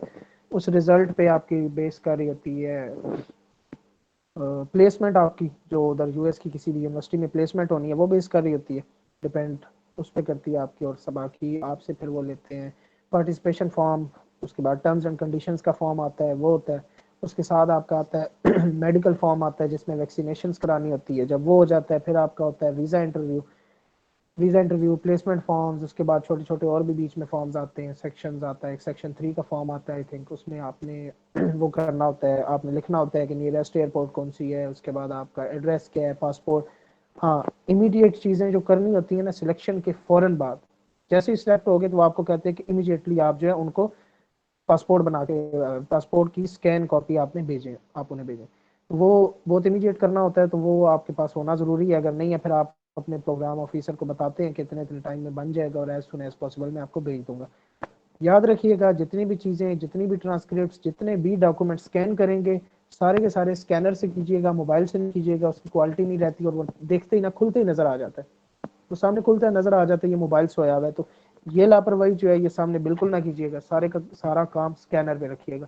इवन आपका इतना सा एक पेज भी है ना उसको भी स्कैन करके अपने पास रखें, बजाय इसके कि मोबाइल से आप कैम स्कैनर पे बना रहे हो। ये चीज़ें मतलब हम मतलब पाकिस्तान में इसी तरह करते हैं ना, बहुत ही जल्दी शॉर्टकट पे जाते हैं। शॉर्टकट पे नहीं जाना, ये बहुत लॉन्ग कट है और इसको लॉन्ग ही आपने लेके चलना है। खैर उसके बाद आपका वीज़ा इंटरव्यू होगा। वीज़ा इंटरव्यू आपका एम्बेसी में हो जाएगा, वीज़ा आ जाएगा तो 3 चीज़ें होती हैं जो कि मैंडेटरी टाइप चीज़ें हैं आपकी। यहाँ पे एक प्री डिपार्चर ओरिएंटेशन होती है पाकिस्तान में, फिर आप यहाँ से जाते हैं जब फिर आपका डीसी में आई थिंक सो एक वेलकम वर्कशॉप होती है, और वेलकम वर्कशॉप के बाद आप अपने होस्ट इंस्टीट्यूशन की जगह चले जाते हैं, चाहे वो साउथ डैकोटा है, चाहे वो मिजूरी है, चाहे वो जो भी है। और वापसी पे आपकी होती है री एंट्री वर्कशॉप एक होती है, वो आप करके अपना टाइम पूरा करके आप वापस यहाँ पे आ जाते हैं। ठीक हो गया जी। अब आप कोई और सवाल पूछना चाहे तो लाजमी पूछें, मेरे ख्याल से कोई सवाल नहीं रहना चाहिए मजीद। कोई छोटा सा सवाल भी है तो लाजमी पूछिएगा, नहीं पूछ सके तो मुझे इनबॉक्स कर लीजिएगा। महराब को मैं मुखातिब करूंगा। महराब आपने वो यूट्यूब के जो लिंक है ना वो सेंड करें ज़रा। अच्छा लेफ्ट कर गए सारे माशाल्लाह सब कुछ लोग। तो मैं आपको ये बताता चलूँ कि सर्टिफिकेट का ऐसे नहीं मिलना था, सर्टिफिकेट वॉलंटियर्स को वो फॉर्म फिल करके उनको मिलना था, तो अब उनको फिर आप ग्रुप में ही बताएंगी मेरा। ठीक है। अच्छा वीडियो का लिंक है आपके पास, एक अब्दुल रहमान बहुत ही अच्छे काबिल एलमनाई है ये, मुझे याद नहीं है ये किस बैच में गए थे, तो उनकी वीडियोस आती हैं और यहाँ पे महराब आपको चैट बॉक्स में एक वीडियो भेजने वाली है यूट्यूब से, आप वो वीडियो भी लाजमी देखिएगा, वो एप्लीकेशन से रिलेटेड है। और आप उनकी बाकी वीडियोस जो हैं उनके जो ट्रैवल व्लॉग्स हैं वो ज़रा बाद में देखिएगा, क्योंकि अभी आप किसी और स्टेप पे, ठीक है। तो बाकी उनकी वीडियोस आती हैं इस पे, अभी आ रही हैं काफ़ी वीडियोस के वो किस तरह अप्लाई करें, क्या चीज़ें मैटर करती हैं, एसओपी कैसे बनानी है वो, बल्कि उनकी भी एक आएगी वीडियो एसओपी की। अभी मैराब ने आपको HTTPS फॉर्म्स का लिंक भेजा है, जितने भी वॉलंटियर्स हैं वो ये फॉर्म फिल करेंगे और उसके बाद हम चेक करके कि वो वॉलंटियर है या नहीं है उसको अप्रिसिएशन का सर्टिफिकेट दिया जाएगा। अगर वो डिज़ाइनर या राइटर या प्रीवियस कैबिनेट मेंबर या इस तरह के किसी भी डिपार्टमेंट में था तो उसको ये होगा ज़रूरी दिया जाएगा एक्सपीरियंस लेटर जो होता है। बाकियों को दिया जाएगा अप्रिसिएशन सर्टिफिकेट, और वो इंशाल्लाह आपको काम आएगा इसमें। और फर्दर वो फॉर्म ये फिल करेंगे, और जो बंदा वॉलंटियर नहीं है लेकिन चाहता है कि वो हमारा वॉलंटियर के लिए अप्रिसिएशन सर्टिफिकेट ले, ये वैसे होना नहीं चाहिए, लेकिन मैं आप लोगों को ये कह सकता हूँ कि आप लोग हमें ज्वाइन करें और कमिटेड तरीके से पैशनेट होकर काम करें, एज अ वॉलंटियर कम्युनिटी को सर्व करें, तो इसमें कोई इशू नहीं, हम आपको भी सर्टिफिकेट जो है अलॉट करेंगे। नहीं फिर भी तो आप जिस भी ऑर्गेनाइजेशन में ऑलरेडी काम कर रहे हैं तो उसमें आप जो है अपना सर्टिफिकेट के लिए बोले होंगे, ठीक है। एक ये चीज़ होगी, वीडियोस भी आप देख लेंगे, फॉर्म भी आप ये फिल कर देंगे। बाकी इसके अलावा कोई क्वेश्चन आई थिंक सो कोई ऐसा क्वेश्चन नहीं होगा जो अभी बीच में हमें मिस किया हो हमने। मैं अभी भी 5-7 मिनट हम इधर ही हैं, आई थिंक हमारा अभी अब देख लें। कोई क्वेश्चन और नहीं है, और पहले ही हमने थोड़ा सा हम लेट हो गए, तो सबको हम ये कहते हैं कि अब और कोई फर्दर क्वेश्चन है तो वो फिर चैट डिस्कशन ग्रुप में मेंशन कर दें। जिन लोगों ने पहले फॉर्म फिल किए ये मुझे नहीं पता, इससे पहले भी मुझे एक मैसेज आया किसी का कि यू ग्रेड वाला फॉर्म जो फिल किया है वो मतलब बता दें। आप किस बिलाल आप कौन से या आप जो भी हैं आप कौन से फॉर्म की बात कर रहे हैं?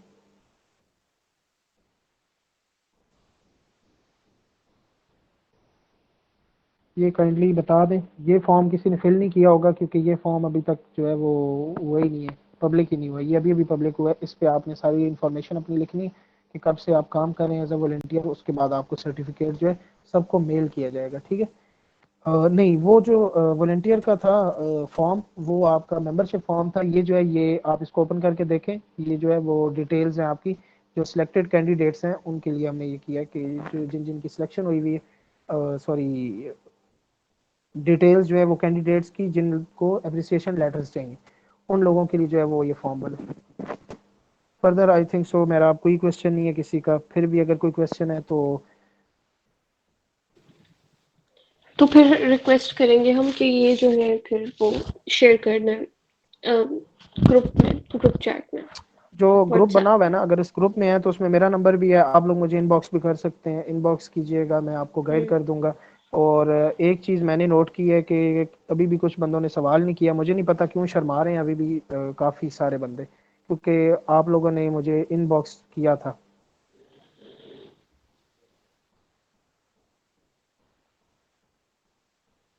खैर आई थिंक सो 3 मिनट और वेट कर लेते हैं मेरा आप, और फिर हमें एंड कर देनी चाहिए। ओके चलिए। कोई चीज़ फिर भी आपको अगर लगती है कि हमने मिस कर दी है, या किसी भी मैम ने एप्लीकेशन 3 दफ़ा दोबारा देखी है, कोई ऐसी चीज़, ऐसी कोई भी चीज़ नहीं है जो हमने मिस की हो, डिटेल्ड एक हमारा ये डिस्कशन होगी। आप लोगों को मैं एक काइंड ऑफ मोटिवेशन ज़रूर दूंगा, जितने भी लोग अभी भी यहाँ पे 20-25 जितने भी लोग हैं, कि आपकी अगर यूनिवर्सिटी आपको कहती है ना, ये बाद में ऐसा होगा, अभी आपको कोई मसला नहीं, अप्लाई करने से आपको कोई भी नहीं रोक सकता, ठीक है। तो जितने भी बंदे हैं, चाहे थोड़ी सी कोई चीज़ आपकी ख़राब भी है ना जिससे एलिजिबिलिटी नहीं बनती, गो फॉर इट, कुछ भी नहीं होता, आप अप्लाई करें, ठीक है। लेकिन अगर आपकी यूनिवर्सिटी बाद में आपके लिए इशू क्रिएट करे कि आप सेमेस्टर फ्रीज करें, ये करें, पहले तो आप अपने लिए स्टैंड लें। लेकिन आप गलत नहीं कह सकते उन्हें, क्योंकि कुछ यूनिवर्सिटीज़ ने पहले से ही बताया होता है कि they don't have any criteria ऐसा, वो किसी का भी क्रेडिट और जो है वो कंपनसेट नहीं करते। रिफा यूनिवर्सिटी, शिफा यूनिवर्सिटी, इवन मेरी अपनी यूनिवर्सिटी जो है वो भी मतलब इस तरह के एफिलिएटेड इंस्टीट्यूशंस जो है वो इस तरह के इश्यूज क्रिएट करते हैं। तो अब बात ये है कि आप लोगों को मैं एक चीज़ बताता चलूँ कि ये जितनी बड़ी अपॉर्चुनिटी होती है ना, इससे बड़ी अपॉर्चुनिटी आपकी लाइफ में जो है ना, अपने कैरियर में मुझे नहीं लगता कि कोई ऐसी अपॉर्चुनिटी आपको होगी अगर आप सिलेक्ट हो जाते हैं तो अगर आपका एक सेमेस्टर वेस्ट भी होता है ना, तो मैं एक एलुमनाई को जानता हूँ, उन्होंने अपना एक पूरा साल वेस्ट किया था, अपनी जो स्कॉलरशिप चल रही थी तो सेमेस्टर फ्रीज, साल फ्रीज करने की वजह से वो भी ख़त्म कराई थी, और जो उनको शील्ड मिलनी थी, उनकी मेडल मिलना था उनको करने के, या उनका फाइनल रिजल्ट जो पिछला आया था उसमें कोई जब उनके अच्छे नंबर थे, उन्होंने वो वाला इवेंट भी मिस किया, लेकिन किसके लिए किया, यू ग्रेड के लिए किया, और यू ग्रेड पे गए। तो इससे बड़ी एग्जांपल मेरे पास नहीं है। गो फॉर इट, आप अप्लाई करें, सिलेक्शन होगी, उसके बाद हर तरीके से गाइड किया जाएगा, हर बंदा यहाँ पे गाइड करने के लिए है। आपको कोई भी चीज़ पूछनी है आप मुझे डायरेक्टली इनबॉक्स कर सकते हैं, आपको फर्दर एलुमनाई मिल जाएंगे, आपके जानने वाले कितने लोग होंगे, तो इसमें कोई इतना बड़ा मसला नहीं है। लेकिन आप अपने दिल से इसको लेके चलें तो इंशाल्लाह ये ज़रूर हो जाएगा। फिर यहाँ पे लास्ट चीज़ ये कि इसको सर पे बिल्कुल मत सवार कीजिएगा, क्योंकि ये आपको फिर बाद में परेशान करेगा, आपके साथ फिर पढ़ना भी है, आपने सारा कुछ करना है, तो ये चीज़ें फिर जो है बाद में काफ़ी मसला क्रिएट करती हैं। अप्लाई करें और भूल जाएं, इंशाल्लाह बहुत बेहतरीन हो जाएगा, आपके हक में जो भी होगा बेहतर होगा।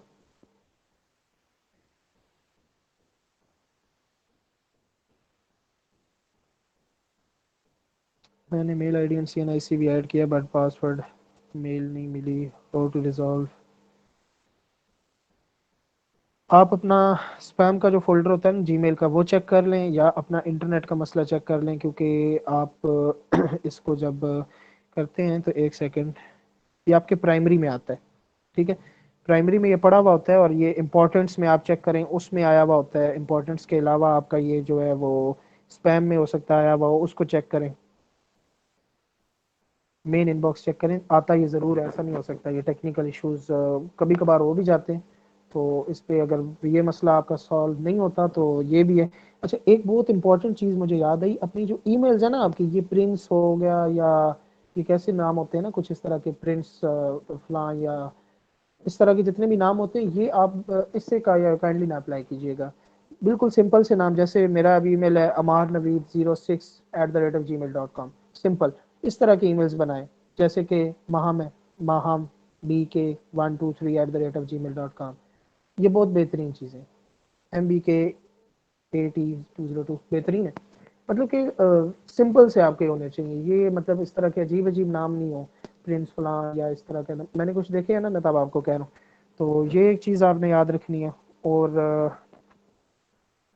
बेहतरीन है इस तरह के जीमेल्स, अगर किसका कोई ऐसा जीमेल है तो अपने नाम से बेहतरीन सा जीमेल बनाएं, क्योंकि ये चीज़ काफ़ी जो है ना अट्रैक्ट करती है। मेरा बिल्कुल सिंपल आईडी है बाय माय नेम। अच्छा बिलाल, आपको मैं एक और भी चीज़ बताऊं, अगर ये टेक्निकल इशू आ रहा है तो आप उनको मेल कर सकते हैं। मेल उनकी दी हुई होती है इन्फॉर्मेशन के लिए। आप उस पर उन्हें बोलें कि इस तरह का इशू है तो मुझे बताएं क्या मैं करूं। अगर वो आपका मसला सॉल्व कर देते हैं, वैसे वो सॉल्व कर देंगे। अगर नहीं भी करते हैं तो कोई मसला नहीं, आप एक और काम कर लें, आप एक और जीमेल बना के उस पर भी ट्राई कर सकते हैं। लेकिन याद रखिएगा, जिस जीमेल से इस पर अप्लाई करेंगे वो आपकी पक्की जीमेल होनी चाहिए, बाद में आपको चीज़ें उसी पे आनी है सारी, ठीक है। फर्दर और कोई चीज़? स्पैम भी चेक किया है, बाकी मेल्स मिल रहे हैं, स्पैम भी चेक किया। ये फिर टेक्निकल इशू होगा, ये 2 3 4 दफ़ा और ट्राई करो इसको, ऐसा होता नहीं है वैसे।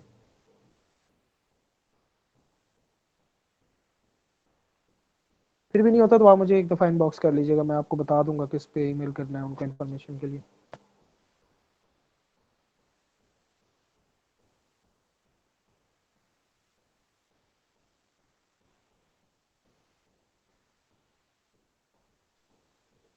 आई गेस हमारे फर्दर क्वेश्चंस नहीं है तो हमें कंक्लूड करनी चाहिए। बिल्कुल, हमें कंक्लूड कर देना चाहिए अभी इस सेशन को।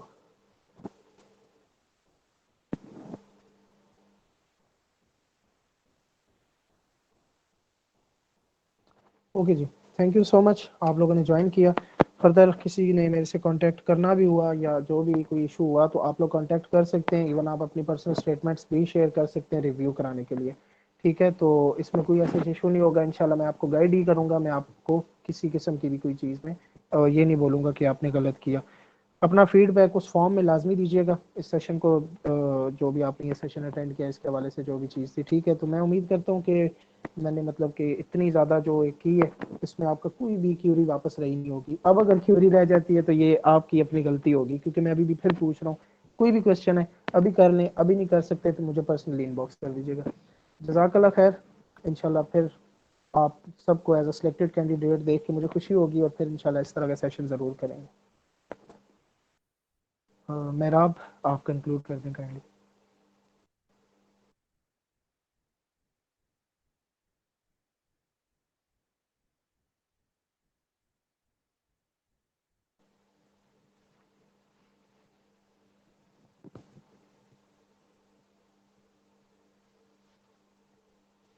मेरी आवाज़ आ रही है आप लोगों को?